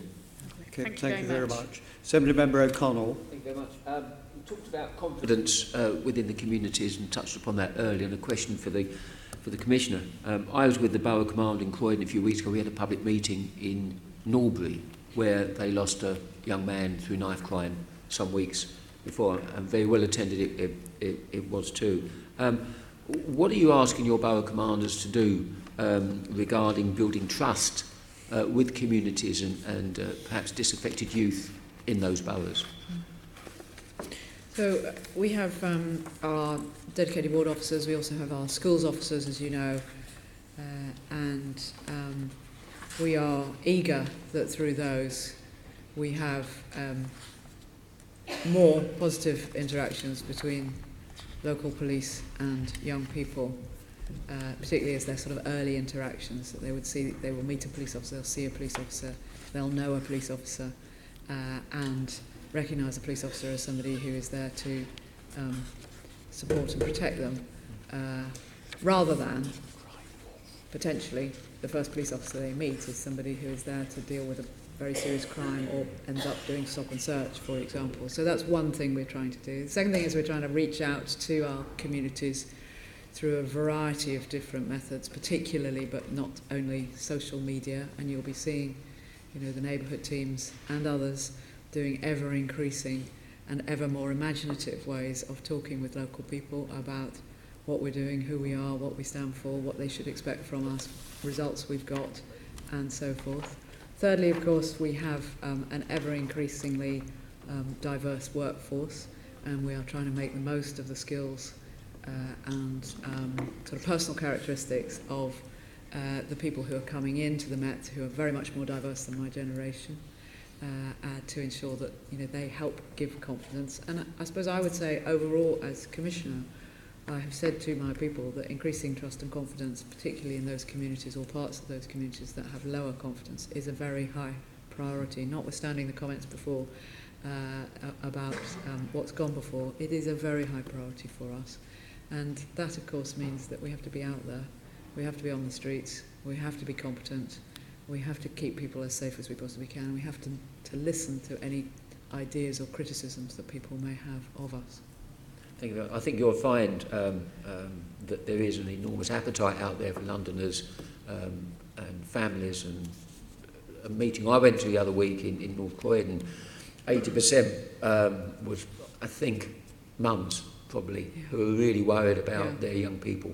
And I think there's an appetite for that. Good. Now, to me, there's kind of two constituencies we're working towards. We have the Mayor's campaign, which will be aimed at largely prevention, hopefully for that group of young people ageing from 8 upwards, and I would make the point of perhaps unusually disagreeing with Sian Berry. I think we need to show the consequences of use of crime, and that needs to be done. There are two constituencies, but one of the constituencies are those who are almost unreconstructed users of knife crime. They might be 18, 19, 20, and we've kind of missed that opportunity at an early stage, and they need to be largely arrested and taken off the streets. And it is regrettable. I'd like you to comment really on the facts that only about 1 in 5 knife crime incidents result in someone being proceeded against. I know there's the issue of non-cooperation, but I'd like your response to that, Commissioner. So, of course, I wish that was higher, and increasing confidence, as you say, is an important part of that. I should say, however, that a fair amount of knife crime is also committed by people who are younger than that, Indeed. as you know, and we will work with others to try to ensure that they are diverted from the criminal justice system, and there may be another positive outcome, which is not locking up. But in relation to those who are usually older but definitely persistent knife carriers and dangerous people, many of them are of course associated with gangs or with street drug dealing, or both. We have some fantastic work going on to try to ensure that they are, as you put it, locked up, and locked up quickly, and if they come back out, locked up regularly.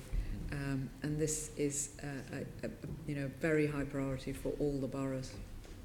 I think we're doing well in that. Okay. Well, I sense we could do better, no doubt. Now, just a question really to the Mayor. I mean, knife crime has gone up, another serious youth violence, something like a quarter over the year. That's an issue. We recognise that. You're doing some work around that. You've heard this from me before, but I suggest something more you could do is set some rather robust targets to the Commissioner and officers to focus their minds even more so. How do you respond to that, Mayor? Well, I'm not sure if a target by itself will lead to any improvement. The issue is what assistance can we give to the police in our communities to prevent, educate and stop young people carrying knives, and those that are carrying knives are properly dealt with by the police. So, for example, I fully support Operation Sceptre, which is the police having 80 officers on a regular basis targeting those boroughs with as largest use of knife crime. I fully support the police in relation to intelligence-led stop and search, which they're doing really well. I fully support the borough commanders. I didn't realise until recently that the Commissioner now has a regular report from borough commanders in relation to what they're doing in this area. Martin Hewitt and others are monitoring performance in each borough. So we now know, borough by borough, so I know the figures for Croydon and other boroughs, what's happening in your patch. So we could satisfy your wish and set a target, but I'm not sure how that helps the ordinary police officer do his or her job to try and stop young people carrying knives and then catch those that are. Well, I find that it does under the previous Mayor and the previous target regime, which had its controversy around it, but it was there and it was clear. And often officers, when they parade and go out into the boroughs and the neighbourhoods, like to be clear what they're tasked to do. I think that's correct. And often it focuses the mind that they have a target to meet, not just a target to respond to their leaders, but a target to respond to when they're scrutinised by communities with ward panels and safe neighbourhood boards. So, Commissioner, would you not agree it would be better to have a target, more of a target-based operation that your officers work to? No, I wouldn't actually in the current context. I do think that they are very, very clear that violent crime is incredibly important. I think they're very clear that knife crime is incredibly important, and I think they have an ever-increasing understanding of the best way to tackle it. And I would not support, in this instance, for example, a target of number of people arrested for knife crime per officer, or for each officer to be in competition with each other on that. No, I wouldn't. I think, as you say, there are some consequences of a really strong target-driven culture. I want a strong performance culture. I want people to be clear about what it is what is the business they are in. But I don't want to have the adverse impact that I think you can have by getting over-focused on specific targets. Okay, I'll take that. That's fine. Okay. Assembly Member Bailey. Welcome, hi Mayor. Your knife strategy is a good start, but one of the things I think it's missing is more support for parents. Do you think there's anything else you could do around that? I'll ask that to you and then to the Commissioner. Well, firstly, I'm in the ideas business, so there's ideas that you have. I know you work with young people in the past, and please let me know. I think you're right, parents need support. As the father of teenage children, I know how difficult it can be being a parent. Often parents aren't the person that young people listen to. So any help or advice you've got, of course, I'm happy to hear. But I just make one point. Let's not realise that not every young person in London has a family that is like most families. Sometimes they could come from families where, mum is working all the hours God sends, 2-3 jobs, so child doesn't see mum. There may not be a male role model in the house. There may be issues with who that young person ends up hanging about with in the time when they're not being supervised, and on and on and on. So I wouldn't want to pretend there's only one type of family in London, but I think you're right in relation to the role of the family. I use the phrase, takes a village to raise a child, which you know and you've heard me use again, but any ideas you've got, please, I'm only ideas business. Just to pick up on that, that's why I make the comment, because many children come from a background where 1-2 parents is complicated. We all know life in London is complicated, particularly for parents. But we talk so much about communities. My colleague Sean talked about a public health response. I would probably use the word a cultural response.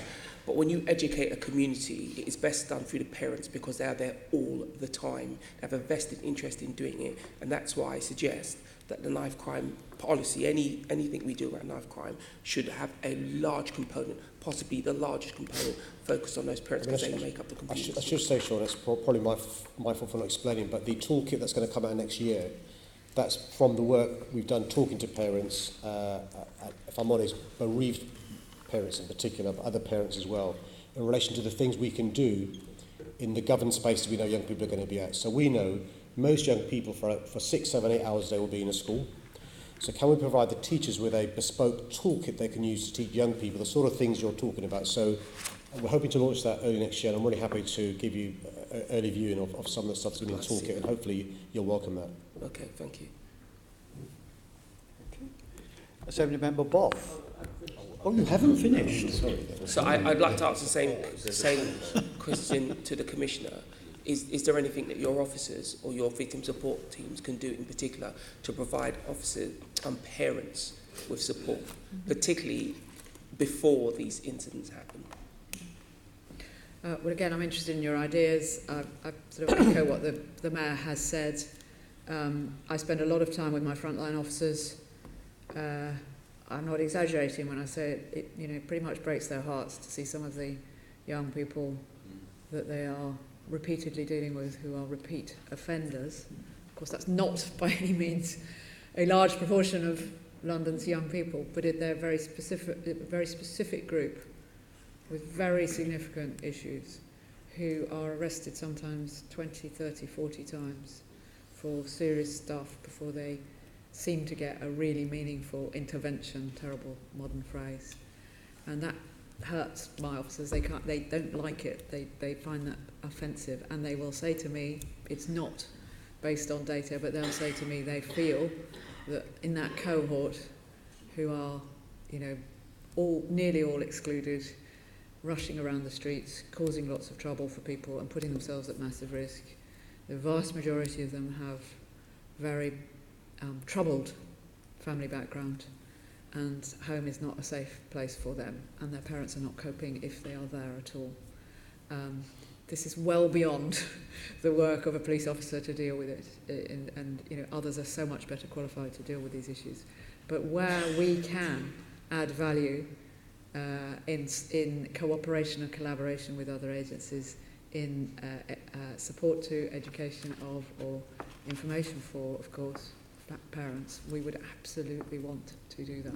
Thank you for and that I answer. take your message away. I made a note, that we need to think about when we are messaging people, that we are thinking about how we message and engage with parents as much as how we engage with young people. Thank you for that answer, because I accept that the police have a role, and that may be going to start building a role. Just my last question to the Commissioner. I happen to agree with my colleague Sean that the showing of harsh images, particularly to young children, is not particularly appropriate.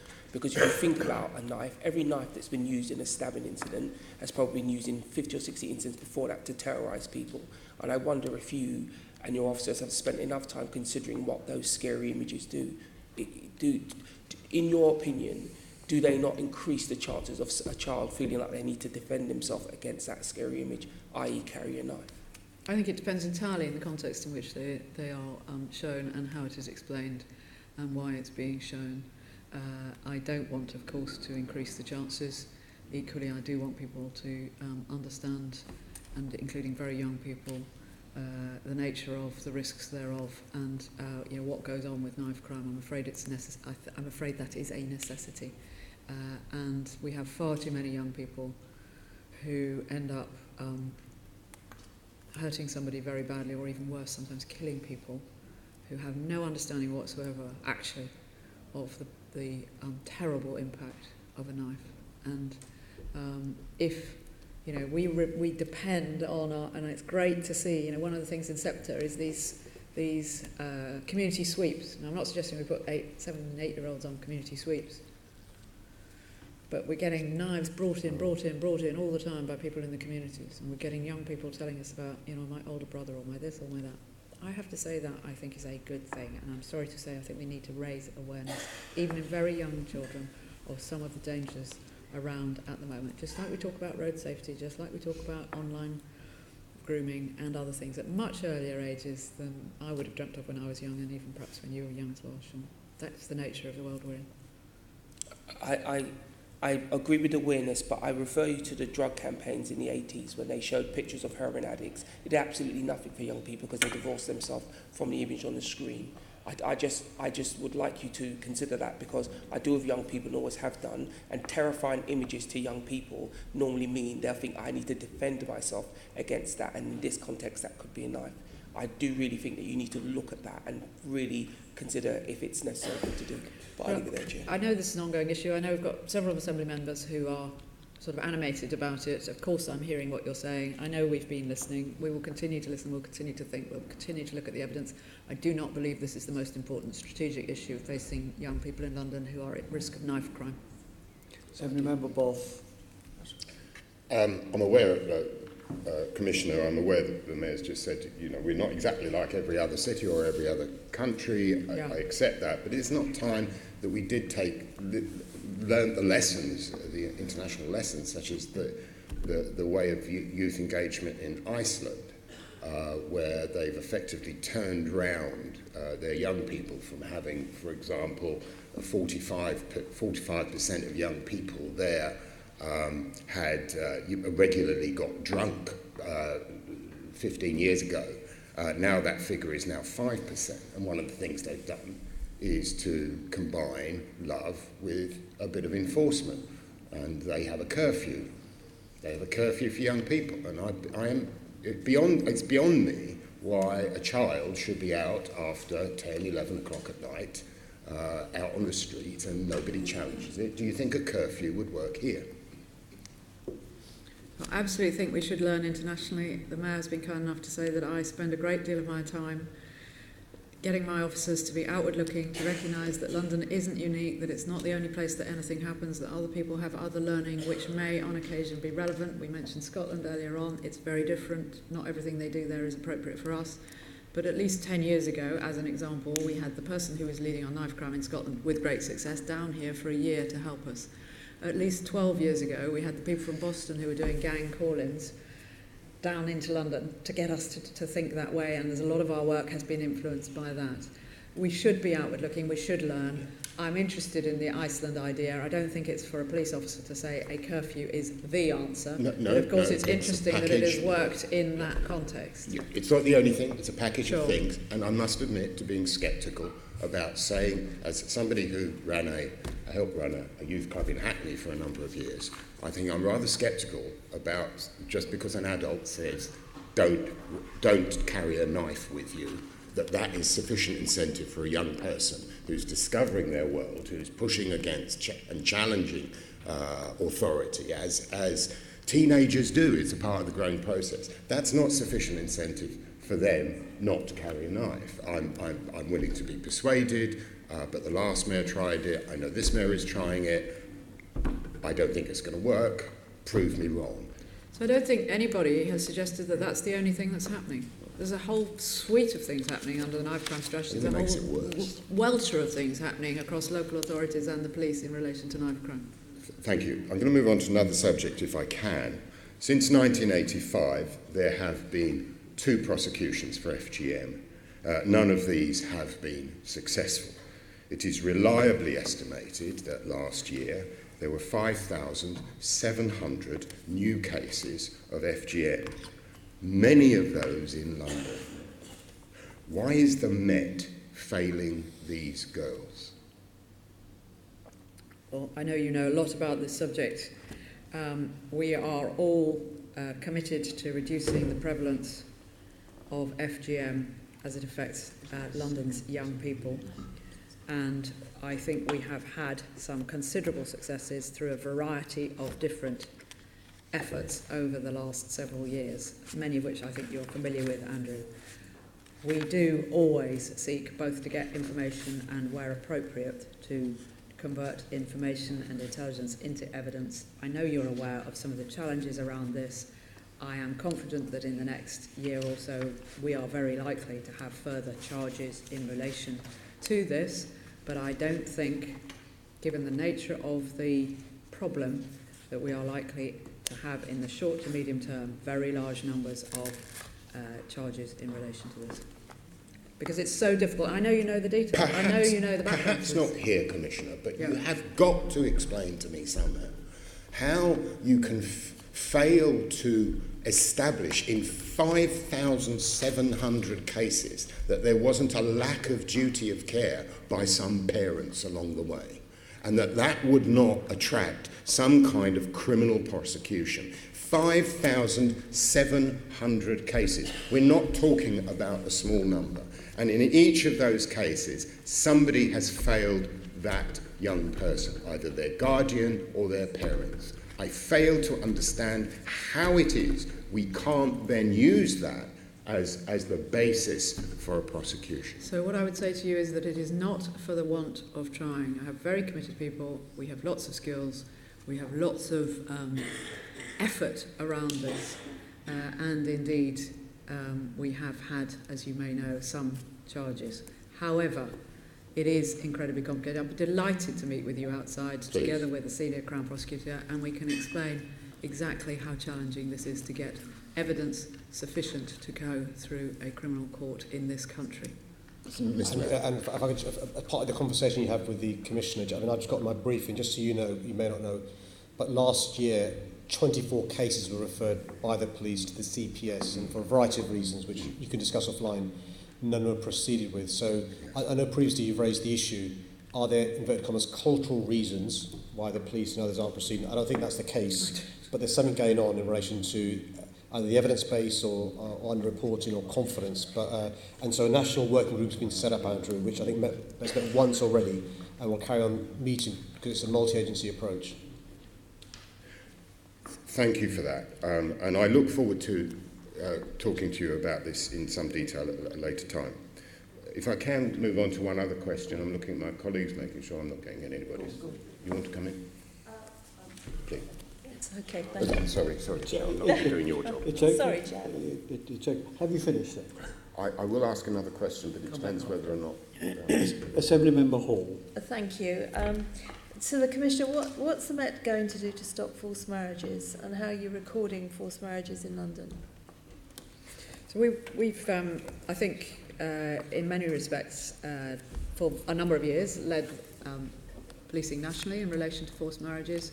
We have a very active group in London. We have a very capable local lead. We've worked very closely with the Foreign and Commonwealth Office, and we are both working with other groups to try to raise awareness of this, to try to get intelligence and information about potential forced marriage or actual forced marriage. We have stronger legislation than we used to have, as you know, and we have very clear guidance for our people. Do you believe it's on the increase? Because if you look at the NSPCC website, it's saying that they're doing more and more counselling around this. Do you believe it's drastically increasing?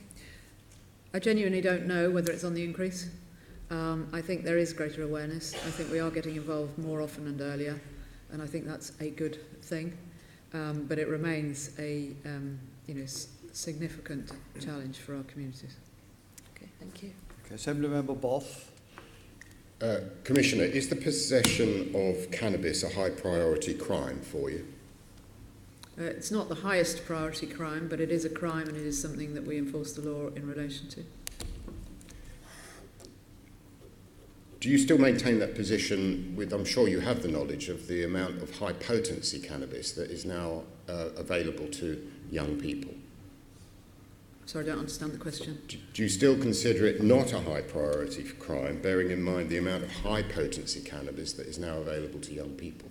I didn't say it was not. I said it's not the highest priority crime. Right. And I am concerned about high potency cannabis. Of course I am. We can see the damage that is done. We are very concerned about people who may be producing or dealing such cannabis, and we're concerned, as are those in public health, about the impact of it. But it's not. Possession thereof is not our highest priority. The possession, of course, is the thing that does the most damage to somebody to a young person who's going to take this high potency cannabis. It's established, a think tank called Voltface recently produced a report that indicated that this high potency cannabis was pretty much all that young people have available to them. So do you not think that possession is, in terms of your duty of care, that you should be looking for those who are possessing the cannabis as well? Well, we don't turn a blind eye. We're not ignoring it. But I think, as with other forms of drugs, enforcement has to go alongside education, and the reductions in addiction, for example, that have been achieved in this country in certain types of drugs over the last many years have been achieved much more through education and health than they have through enforcement. But we don't turn a blind eye to it. Thank you. And can I just ask you, on a more general note now, is to what degree does the reduction of harm guide the works, the Met's work on both sex work and illegal drugs? Reduction of harm is something we think about all the time, not just in those areas but in others as well. If you speak to my officers, it's kind of could be seen as management language, but they think about what's the threat, they think about what's the risk, and they think about what's the harm. And that's how we prioritise all the time the work that we do, and how we think about what resource we're going to put in and how we're going to approach something. So we, for example, when we are thinking about the issue of so-called county lines, we take a very strong view around the vulnerability of some of the young people who have become involved in or bullied into being involved in taking drugs, money or other illicit goods up and down the country, and we adopt a safeguarding approach to them wherever we can and wherever it's appropriate. So we think about harm, and we think about harm in relation to sex workers as well. Of course we do. And in terms of enforcement or reduction of harm, what would be your priority? Well, it depends on the circumstances entirely. I knew you were going to say that. But you put, surely in both those cases, you would put the victim as the vulnerable person in those cases, as the person that whose interests you're looking after. Is that correct? I have to say it does depend on the circumstances. Of course it does. It depends what crime appears to be being committed by a person in what manner. But if you are thinking, for example, of a very young person who has found themselves involved in, as I say, transporting drugs up and down the country, then we should see that as an issue of vulnerability and harm in the first instance. Absolutely. And we should be thinking about them and how we can get them, and we are thinking about this, how we can get them away from that environment, get them safeguarded, and at the same time how we can potentially deal with the bullies, the gang leaders, as perpetrators. Can I just interrupt you there, because I've got not a lot of time. Does your idea of safeguarding extend to adults as well? Potentially, yes, absolutely, of course. But adults can absolutely be vulnerable, yep. Thank you very much. Well, there are only seconds left for remaining groups. Do people want to make use of their time? I hope not. Thank you very much. Can I thank you, Mr. Mayor and due Commissioner, for coming today and answering our questions. And can I wish you both the compliment of the season? Thank you very much. Thank you very much. Can I ask the Assembly, please, to look at the motion set out on the agenda in my name, namely to note the answers to the questions asked. Do you note that? Thank you very much.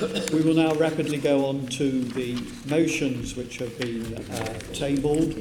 And the first motion before us is in the name of... Who is it in the name of? Is in the name of Assembly Member Bailey. Off you go. Thank you for looking at this motion. I wanted to bring this to the attention of Assembly members because this, for me, the extra deployment of extra taser equipment across London is very, very important. For both the public and the police, this motion is a matter of protection, but more importantly, it's a matter of trust. We've had a lot of talk today about community policing, the changing nature of crime in London, and the one thing that ensures more than ever before is that this idea that London is policed by consent becomes more important every day. And if we are to give our police the tools they need to carry out their job, we also must give the public the confidence and the trust that those tools are being deployed and used in a controllable, sustainable and fair manner. Hence this motion. The issue we have in London is crime is growing. It's going in London and nationally, and the biggest response to crime actually isn't the police, it's the community. Our policing model does not work unless the police get good intelligence. And the thing that will force that to dry up the most is the fact that if the public feel attacked by the police, and that can be prevented by having the evidence of why. Oftentimes, the police suffer from claims against their behaviour that are not true. But with a weapon, with an offensive weapon, with something that can be seen as an offensive weapon, that brings it to a higher degree. We've never had that before in this country. In 1989, the police force turned into a police service. And in order to maintain the benefits of that, we do need to look at how we deploy tools, any tools, this particular one. Remember, it's the most vulnerable communities that are most likely to be confronted with a taser. Young people, people of a diverse ethnic background, people with mental health issues. They're the people who are most likely to be confronted by a taser, and they're the communities that we most want to keep on board. So I put this motion to you as a matter of trust and a matter of defence for both the police and the public, remembering that the public's trust in the police is paramount. We can get nothing done in this town if they don't trust them. All of our anti-terror information comes from these communities, comes from communities like mine, communities that have often had a tough time interfacing with the police, and I guarantee you a taser is a real way to destroy that, a real way to destroy that. So for the good of the police, they have to have the evidence to show to the community that these weapons are being used correctly, because then you'll find they'll be in support of it and not against it. So having said all of that, I commend you to this motion and hope that you can find a way to support it. Thank you. Motion is to be seconded by Assembly Member Berry. If anyone else wants to speak, then I'll formally second and sum up. Thank you. Assembly Member Desai. Chair, we are in agreement with this motion. How can we not be, as we feel that body-worn videos help to gather evidence, to prosecute offenders, to reduce the number of complaints received against officers, and to improve public confidence in policing.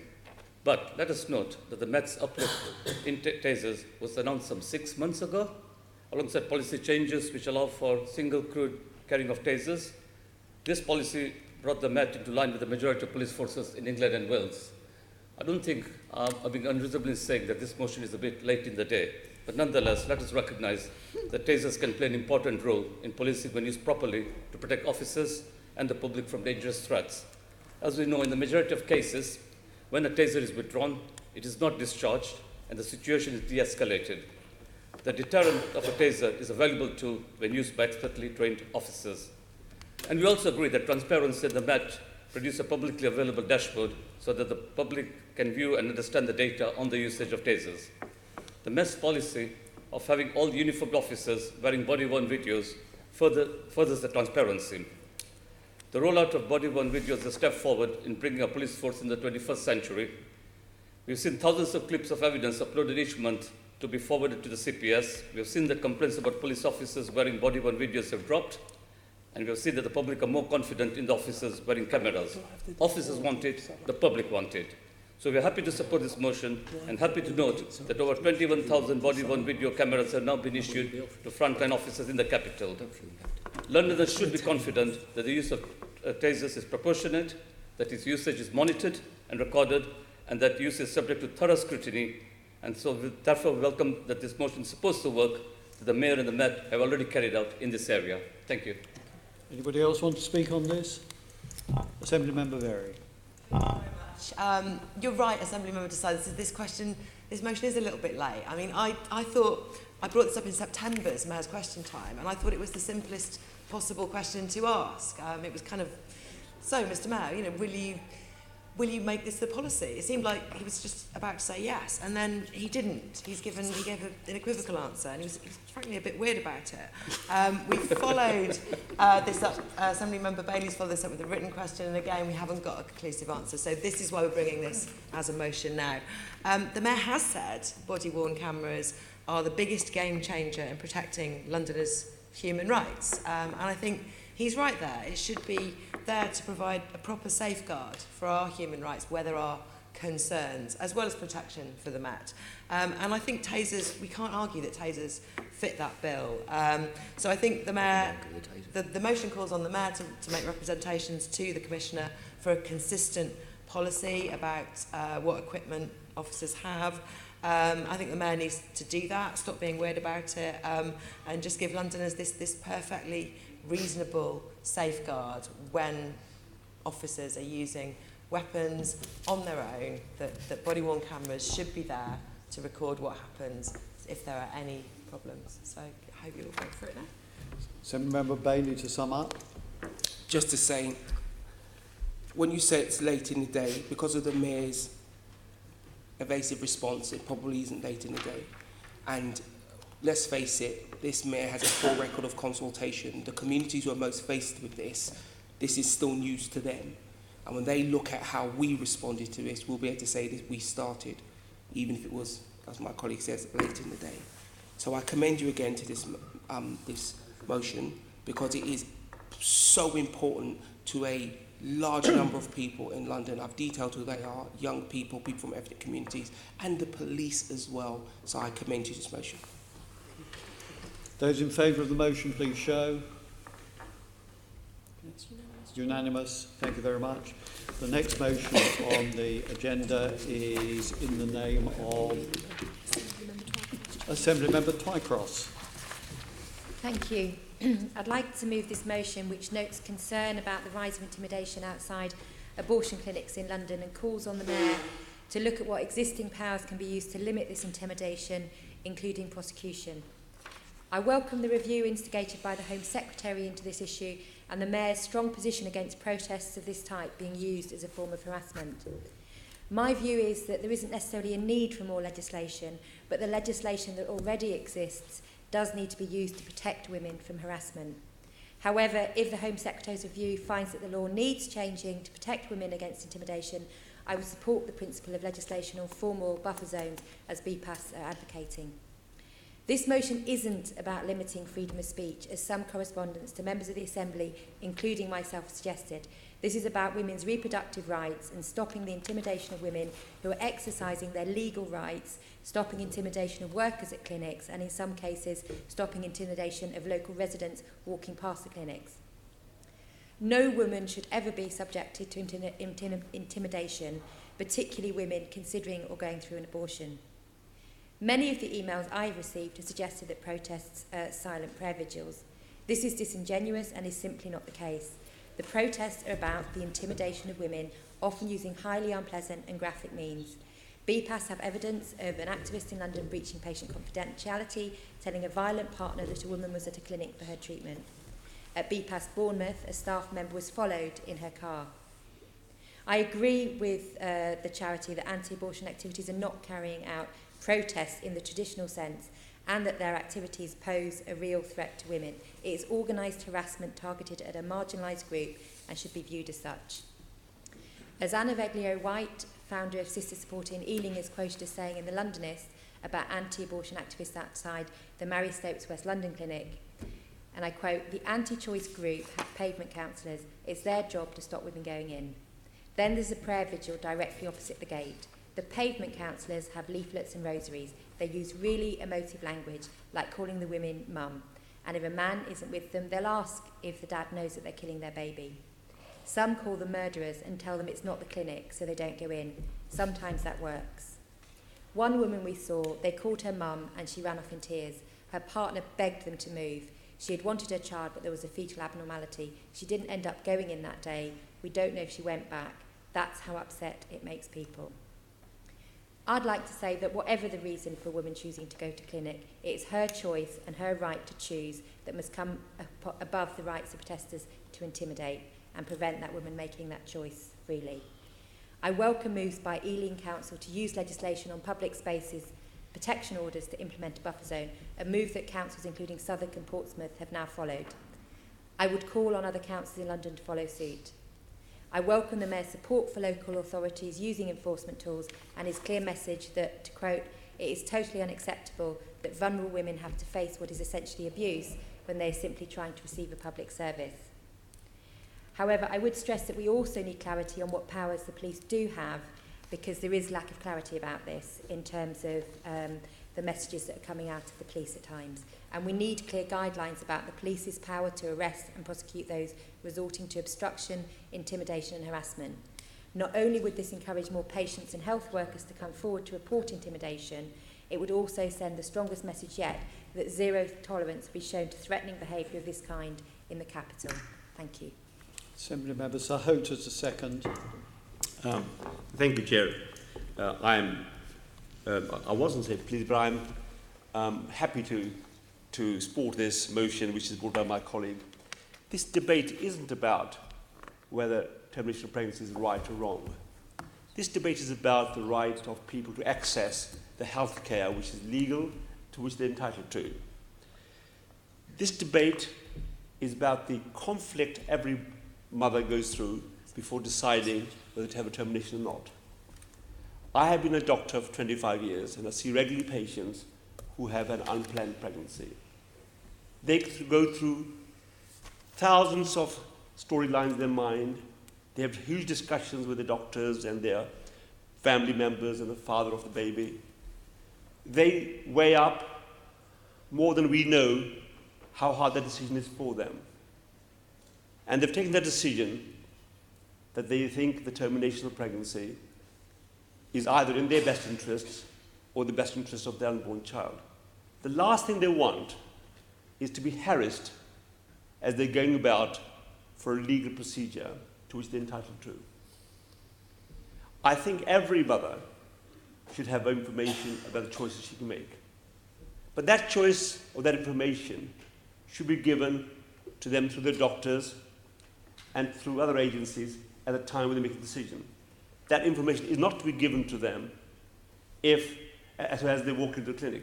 If this organisation, what really want to do is give information, all they have to do is set up a service in any locality, let the doctors know that they exist to assist mothers to make a decision, talk about their choices.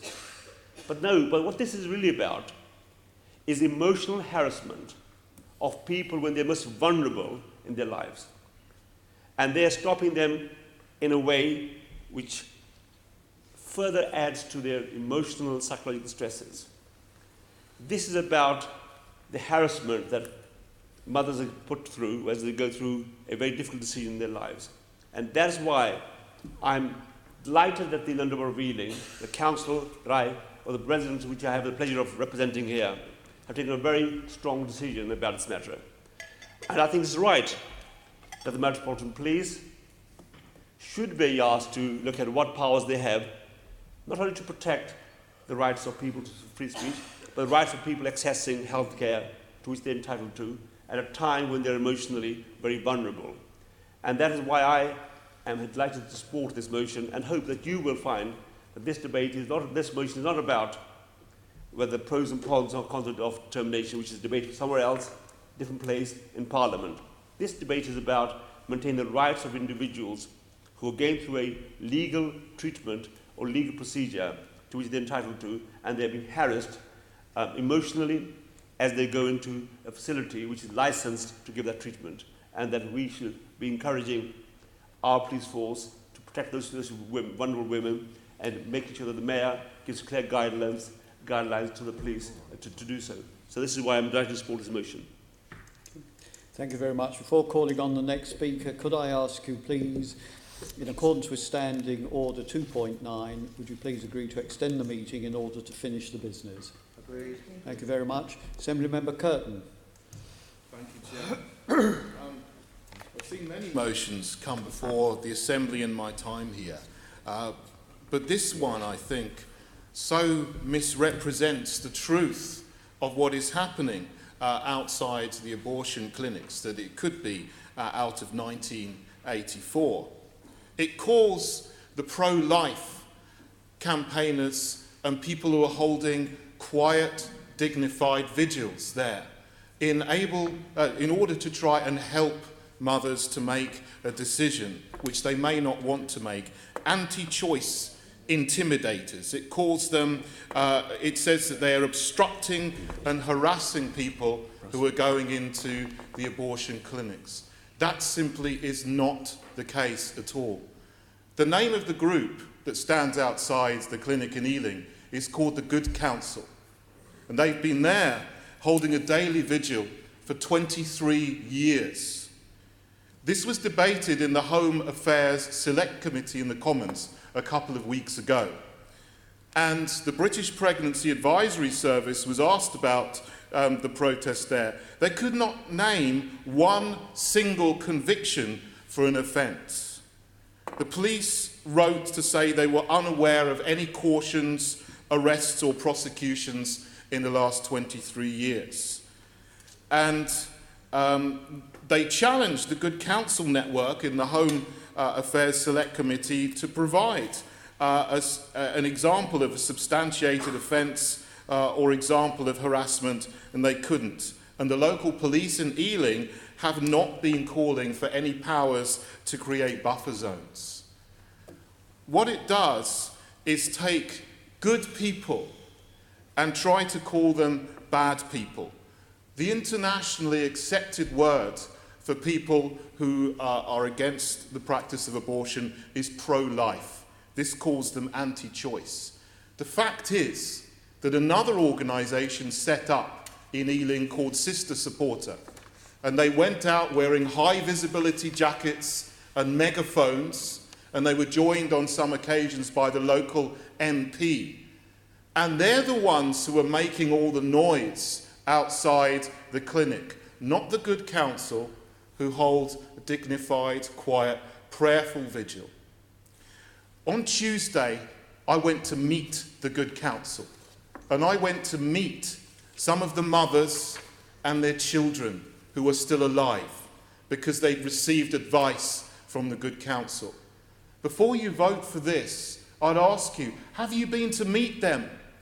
Have you been to talk to any of the mothers who have been helped by them? Have you met their children who are still alive today? Because there are mothers going in there who think that they don't have any choice. But they've been told that you can get help. If you want to have your baby, you don't have to have an abortion. There are people there who will support you and help you. I met a mother who was in an abusive relationship. She'd already had 2 children. She was in difficulty in her home situation. She thought she could not cope with a 3rd child because there was no one there to help her. She met the Good Counsel people who just simply quietly give out leaflets if they want to. They don't harass or intimidate anybody. She took a leaflet, she went to them for help, and they gave her help, and their child is alive today. And I met that mother and her baby, and they're very happy, and they made the right decision. And actually, they are very, very successful in what they do, because there are over 1,000 mothers in Ealing alone who made the decision not to have an abortion, and 1,000 children who are alive today who wouldn't be. And I fear if we vote for this motion, we are going to take away perhaps the last choice, the last hope that mothers may have not to have an abortion, and to realise that there are people who will help them to make a decision that they may not think is open to them.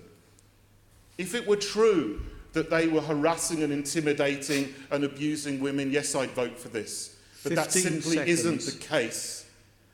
And I hope you will consider what I've said, that the Good Counsel are good people who only want to help people, only want to help mothers to make a choice that they may not have considered before. Time. And I hope you will vote against that with me today. Thank you very much. Assembly Member Russell. I want to express the support of the Green Group for this motion. Sian and I have been contacted by people who believe that the presence of groups of people who oppose abortion outside abortion clinics does not in all cases constitute harassment, but we disagree. However well-meaning and heartfelt these kinds of vigils or protests may be, they do represent an unwarranted intrusion into a deeply personal and difficult time in women's lives. I also think that these vigils should be prevented by the measures that are being taken by Ealing Council. If people will not voluntarily and out of respect for women's bodies and women's choices stop carrying out these actions. It's crucial that we get clarity about the powers of the police to deal with this, and that there is a very clear message that threatening behaviour like this will not be tolerated on the streets of London. I support the motion. Assembly Member Boff.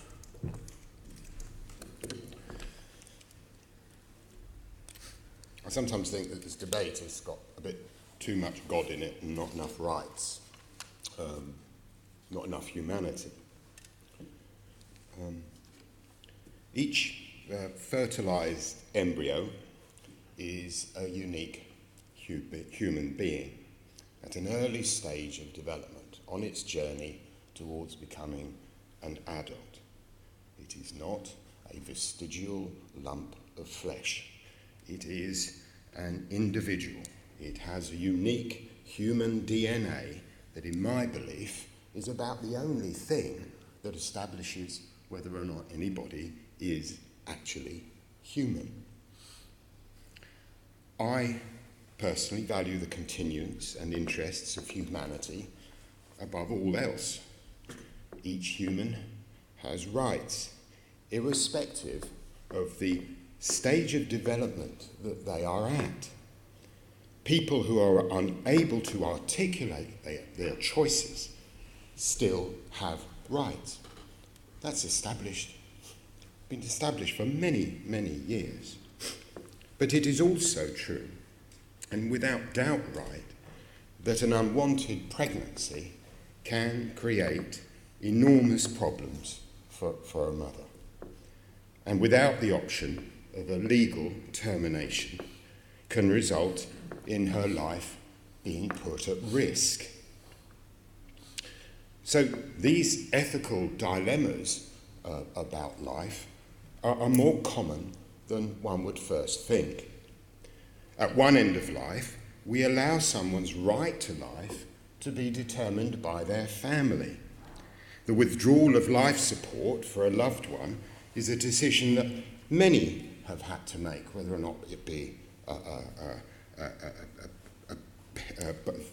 a parent or a close relative. It's something I've had to make a decision on, and possibly many people sitting in this assembly have had to make a decision on as well. And that decision to terminate a life is not to be taken lightly. It's to be taken with knowing all the options available to you. So making a very informed decision.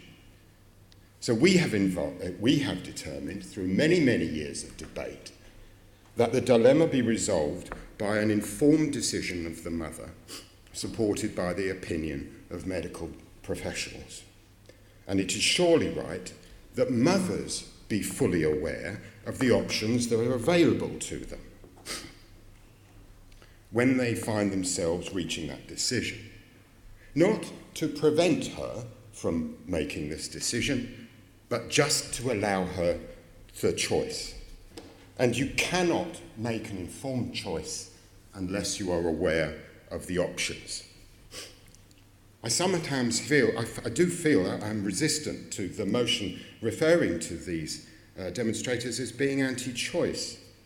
Actually, I would argue that they are giving the mothers more choices. And in fact, they are giving choices to people who are yet to see the light of day. But we have a problem that they are perceived as being in some way anti the mother. Actually, I don't see how calling someone mum is hate speech. You know, Brian Hoare protested about the Iraq War in Parliament Square for 10 years. And we stood up for his right to do that, even though it might not have been an opinion we held. He thought he was saving lives. So do these vigils. There is no hate speech there, just love speech. And for that, we want to ban them. Chair, I want no part in removing options that could lead to a human life being saved. I'm afraid I will not vote to ban love. Thank you. Assembly Member McConnell. O'Connell. I beg your pardon. Thank you very much. Thank you very much, Chair. I rise to support my colleagues on this and to oppose the motion. I have no strong or settled view on pro-life and abortion, but this, to me, is a very illiberal motion around the proper right to protest. Now, I have many colleagues around this horseshoe who have probably spent far more time protesting than I have around a range of issues, and I will defend their right to object and to protest peacefully about any issue that they feel strongly about. And this is about protesting against an issue in a peaceful and informative and Christian way. I think we need to say that. And just because possibly the argument and the doctrine behind those objectors is something that some colleagues find disagreeable, that doesn't mean it's a wrong thing. And we have in this country a proud tradition of protecting protest. So I do not like this motion for those particular reasons. I find it illiberal. We're trying to ban protest partly because we disagree with the ethos of those protesters. And that is fundamentally wrong. And it's probably the first time I've heard that in this chamber over the few years I've been here. So I profoundly disagree with this motion, and I will be voting against it. Is there anyone else who wants to speak on this? It's for you to sum up now. Thank you. I would say I'm really disappointed that we can't get unanimous view on this, because this isn't about stopping protests, it's about stopping inappropriate protests. And I think it's also about recognising that the right we have to the freedom of speech doesn't trump every other right in society. And the right to freedom of speech and protest does not include a right to harass and intimidate and prevent women from exercising their legal reproductive rights. So the one thing I would say is that I think that this is a national problem. It isn't a London problem. It isn't unique to London. It's a national problem, which is why the Home Secretary is instituting a review. Protests of this type are an import from America, and it's a type of protest that's imported from America that I don't think we want to see spread in London. This isn't about the rights or wrongs of abortion. It's not about sort of branding a group of people as wrong or wrong-minded. It's just simply asking that this intimidation and harassment of women on the streets of London is stopped. These women are making a hugely difficult decision, as my colleague on Cassota and others have noted, hugely difficult decision. And it's very clear from a lot of evidence that actually they find it extremely distressing to come across protests at this time. And in Ealing, the evidence given to the Home Affairs Committee indicated that there could be 40 protesters at one time outside the clinic in Ealing. So this wasn't or isn't a minor issue. And in terms of harassment, the current law only allows for harassment to be people to be prosecuted on terms of harassment if it's repeated. And quite clearly, women are only going to the clinic once or twice. So this isn't about trying to prevent people having a protest or holding views that I don't agree with. It's about ensuring that women who are going through an extremely difficult time, the workers in the clinics and other local residents don't get harassed or intimidated. So I'm disappointed, as I said, that it won't be possible for us to have a unanimous vote on this motion, but I do thank members of the Green Party in particular for supporting this motion, and hope that members of the Conservative Party who haven't spoken will think about supporting it as well. We really must use every measure available to us to protect women and to prevent intimidation outside abortion clinics. We really do need a zero tolerance approach to this issue. Thank you. Okay. Those in favour of the motion, please show. 12, Chairman. Those against? 1, 2, 3, 3, Chairman. Okay, the motion is carried. The next motion is in the name of Assembly Member Berry. Thank you very much. This is a motion about estate regeneration, asking the Mayor to recommend in his final guide to good practice guide to estate regeneration that there should be ballots for residents on estates where major changes are being made. It's a good motion, I hope we'll all agree on. It's not my ideal wording. I've worked it out with Tom from the Labour Party, and I think it's something we can all vote for here. I had huge concern when the Mayor first published his draft Good Practice Guide to Estate Regeneration. These are the processes that councils and housing associations will need to follow when they're making major changes to estates. I was really concerned that these were not strong enough guidelines. I drew him a diagram and I wanted a strong guarantee that there would be no GLA funding for any schemes where they hadn't had a ballot and got the permission of the residents. The motion asks for a ballot to be recommended, and also, I think, which is a good thing I didn't ask for before, to guarantee a ballot if a certain number of residents in a petition request it, and I think that would be a really good safeguard to have as well. The reason this is important is just too many residents across London are being ignored when their estates are up for major changes. Often councils want to cram more homes in. This is a good thing, but councils need to work with residents in order to put homes where they fit in best on the estates, to extend homes, to put new wings, new floors onto buildings, to look at all the options that residents themselves might be putting forwards, and not simply deciding on demolition and then holding a consultation that is aimed just at reaching that one conclusion. This isn't good. I've called for ballots for quite some time, and I've heard from some councils how good their processes are, how well they engage with residents, how co-produce the solutions that they come forwards with for their estates are. And I think councils who have done all of that, they have nothing to fear from a ballot. It's the councils who don't do it that I think need this guarantee at the end. And it's not about only having a ballot and not doing these other things. The important point is having a ballot at the end of the process guarantees that the other parts of the consultation are done in good faith, because they know that residents will have final say. The Mayor's manifesto commitment said he will require that estate regeneration only takes place where there is resident support based on full and transparent consultation. Many of us took that to mean that residents would have a final say, and our motion asked the Mayor to stick by that commitment, use our ability to vote today, support the motion, help residents all over London to have that final say about what happens to their homes. I hope you'll vote for the motion today. Assembly Member Copley. Thank you, Chair.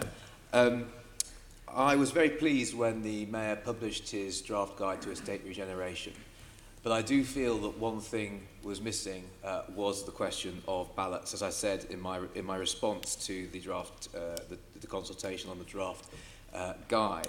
And that's not because I'm opposed to estate regeneration taking place, where it is a good scheme that is going to benefit the community. And there are many examples of those. In fact, if you look on the cover of Assembly Member Gavron's report into off-site manufactured housing, it features the regenerated Bacton estate in Camden, which actually led to an increase in the number of council homes, as well as an increase in the overall number of homes on the schemes. And I think it's important that we recognise these examples of where estate regeneration has worked. But of course, there are examples of where it hasn't worked. I was very pleased this week to see that the Mayor had rejected the estate regeneration scheme at Graham Park in Barnet, which would have resulted in a loss of 257 social houses. Now that, I think, shows that the Mayor is living up to his own pledge that there will be no net loss of social housing on estate regeneration schemes under his mayoralty. That's very positive, and I do think we can be more ambitious than that as well, and try to get an increase in the number of social houses on estate regeneration schemes. That should be our goal. And estate regeneration schemes can deliver an increase in genuinely affordable housing, as well as an overall increase in the number of homes. Now, it's important to remember that when local councillors are coming forward with estate regeneration schemes, often they can't do what ideally they would like to do because of national government policy. National government policy does constrain councils, and councillors who are looking to provide more and better housing for local people remain constrained by the HRA borrowing cap, and they remain constrained by the fact that they're not able to compulsory purchase land at a fair value. So councillors are working within these constraints and trying to come up with solutions to difficult problems and house their residents better. But I do believe that it is right that residents on the estate are balloted when it is proposed to demolish their homes for two reasons. Firstly, because estate residents are, in general, the only people who are ever faced with the demolition of their homes. If you live in a street property or if you live in a luxury tower block, you're probably not going to face a demolition of your home. On an estate, you might face that. But secondly, because I also believe that ballots add legitimacy to a scheme. Not only, and Assembly Member Berry mentioned councils consulting with residents, some do it very well, others do it less well. But I think ballots are a great way to ensure that all councils and housing associations engage very closely and involve tenants in the design of schemes. And the best regeneration schemes are always those that are led by or co-produced with with local people. You're always going to get a better outcome that works for the local community by doing it that way. Now, it's not a simple issue. There are still questions of exactly, for example, who would be included in such a ballot. And my view is that absentee leaseholders should not get a vote. It is the private tenants who rent from them who should get a vote, because it is their home and it is they who are part of the community. And that's what I think is important. It is about a ballot of the people who are potentially going to lose their home in any regeneration scheme. Now, there'll be other things that will need to be ironed out as well. But I do think it is important that the Mayor enshrines the principle of giving people a vote on demolition in estate regeneration schemes in his Good Practice Guide to Estate Regeneration, which I very much look forward to reading when it's published. Thank you. Assembly Member Both.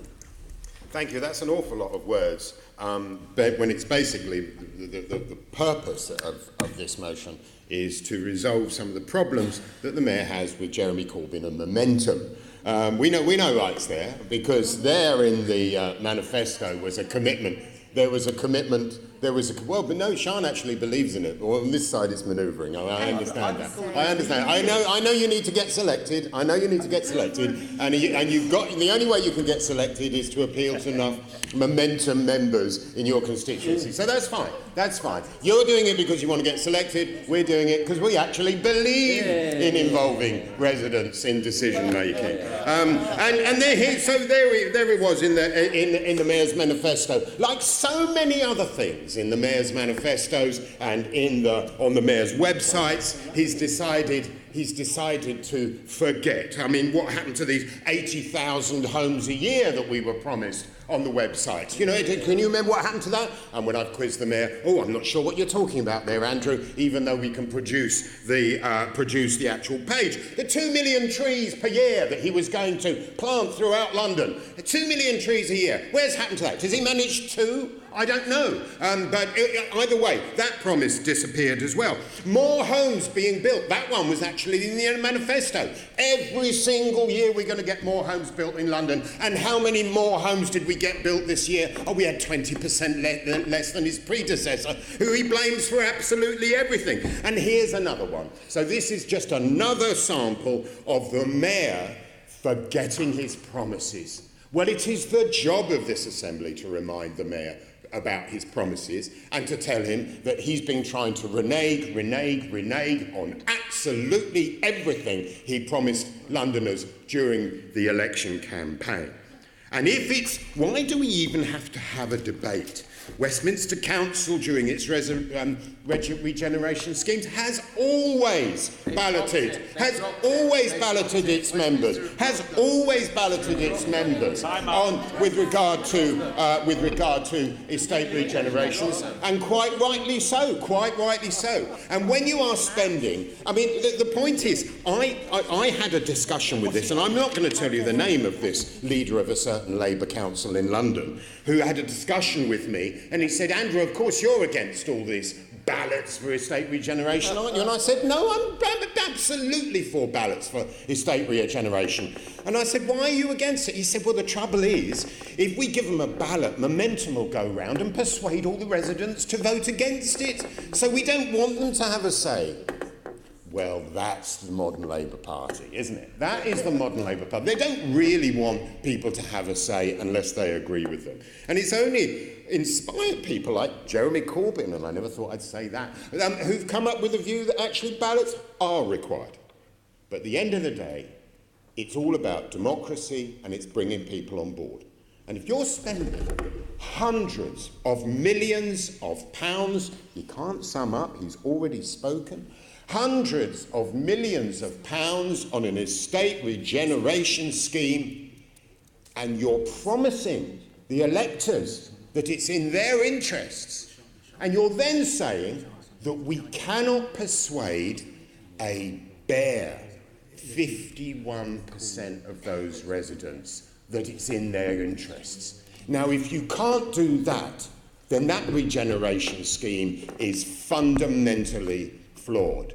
So I welcome this tortuous motion, as was referred to by the proposer. It must have had there must have been compiled over quite a few Christmas drinks by the look of it. I welcome the motion. I welcome that we're going to use the Assembly's powers to remind the Mayor about his promises. And the trouble is, I've got a feeling that the rest of our time in office is going to be reminding the Mayor for all the stuff he chooses to forget. Thank you very much. Yes. You could tell us what the point of order is, please. Tell you what the point of order is. I just wanted to remind Assemblymember Boff that a few years ago we agreed a cross-party report on the Housing Committee which called for ballots on the state regeneration schemes, and I signed up to that. So it's not. I mean, it's not a point of order. It was also my state regeneration but you got it. You got it on the in. record. You read the report, but you didn't read the standing orders. Congratulations, Assemblymember Curtin. Chair. I hope we have another bravura performance like that one. Well, I'll do my best, Chair. Thank you very much. All right. Well, equality of speeches. All I was going to say is actually, of course, this is a fantastic motion, and I'm very, very happy to support it. The motion, sit down. And that isn't it. I mean, the motion does refer to the Mayor's draft Good Practice Guide to Estate Regeneration in December 2016. But of course, as I'm sure you know, this was in UKIP's manifesto in 2015, where we had just this policy calling for binding referenda where there are large local planning decisions and regeneration. And of course, it was also in UKIP's local manifesto before that in 2014 and 2013. Now, I'm very used to the Conservative Party copying and taking our policies. They were very, very wise to take our policy on calling for a referendum on the EU so that we would leave the European Union, and we're coming out, and that was a very, very good decision. They also took our policy on grammar schools and creating grammar schools. That was another great policy.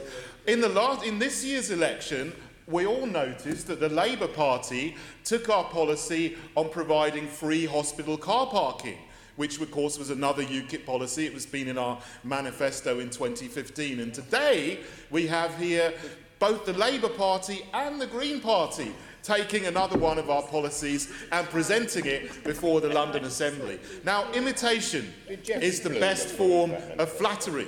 And I know we are the party with the best and most common sense policies. And I am very happy that you all recognise that you presented this as a motion, and therefore I'm happy to vote for it. Thank you. Assembly-member Dismore. Thank you, Chair. I have to say, hearing Assembly-member Boff relying on Westminster City Council as a model of how to deal with housing is a joke. I don't recall Westminster City Council's Lady Porter asking residents then whether they agreed with the Homes for Votes policy, which led to huge losses of social homes and was eventually found out to be the greatest act of corruption in local government of the century by the House of Lords. I also think that perhaps Mr Boff ought to look at the antics of Barnet Council, Conservative Barnet Council, when it comes to regeneration, where we're losing hundreds of social housing. And I'm very pleased that Assemblymember Copley referred to the decision of the Mayor to at least stop some of this in his recent decision on Graham Park. But I can tell you, and I can tell Mr Curtin, that I've been arguing for referendum in relation to regeneration for many, many years, and long before 2015. And I only need to mention the West Hendon regeneration as a prime example of how this goes wrong. There was a referendum at the very start of the scheme, and residents voted in favour of it. However, after a few years, the council came up with another scheme, which was nowhere near as good. The council refused a referendum, so I did one of my own, with a substantial turnout, which came out against the deal. But was that any notice taken of that? No. And then, yet again, the council came up with an even worse scheme. Was there any consultation with the residents at all? No, there wasn't. And what's happened is we've lost hundreds of homes. We've ended up with tower blocks right on the edge of the Welsh Harp with penthouses for multimillionaires on the top of them. And residents who previously had nice views and reasonable homes looking over the Welsh Harp are now stuck in small blocks in the middle of the gyratory system. That is what happens in Barnet Council. And I'm very pleased to support any motion that means that residents at least get a say in what's going on and we don't lose hundreds and hundreds of social housing as a result. That is the reality of what's going on. Westminster Council are a joke when it comes to housing, and Barnet Council are a joke when it comes to housing. It's only Labour that really wants to do something about helping residents in these circumstances. Thank you very much. Merry Christmas, everyone. And bless you, David, for thinking we stole the policy from you. Thanks, everyone, for the debate. I hope what we'll all be voting on when we do this in a moment is principle, not party politics. The principle that residents get to decide what happens to their homes in London. It is a mayoral commitment. We need Londoners to be able to trust the mayor. We can't put up with him weakening what seems to be quite a basic commitment that he made. The draft estate guidance doesn't have any teeth. Adding ballots in would give residents the teeth they need to hold their councils of all kinds across London to account. So I hope that we'll all support the motion today and back estate residents to decide for themselves what happens to their homes right across London under councils of both Labour and Conservative types across London. Thank you. Show. Okay, I'm glad that we've ended on a note of unanimity. We've dealt with every other matter on the agenda. Let me wish you the compliments of the season. Thank you. GLA Chamber Sound.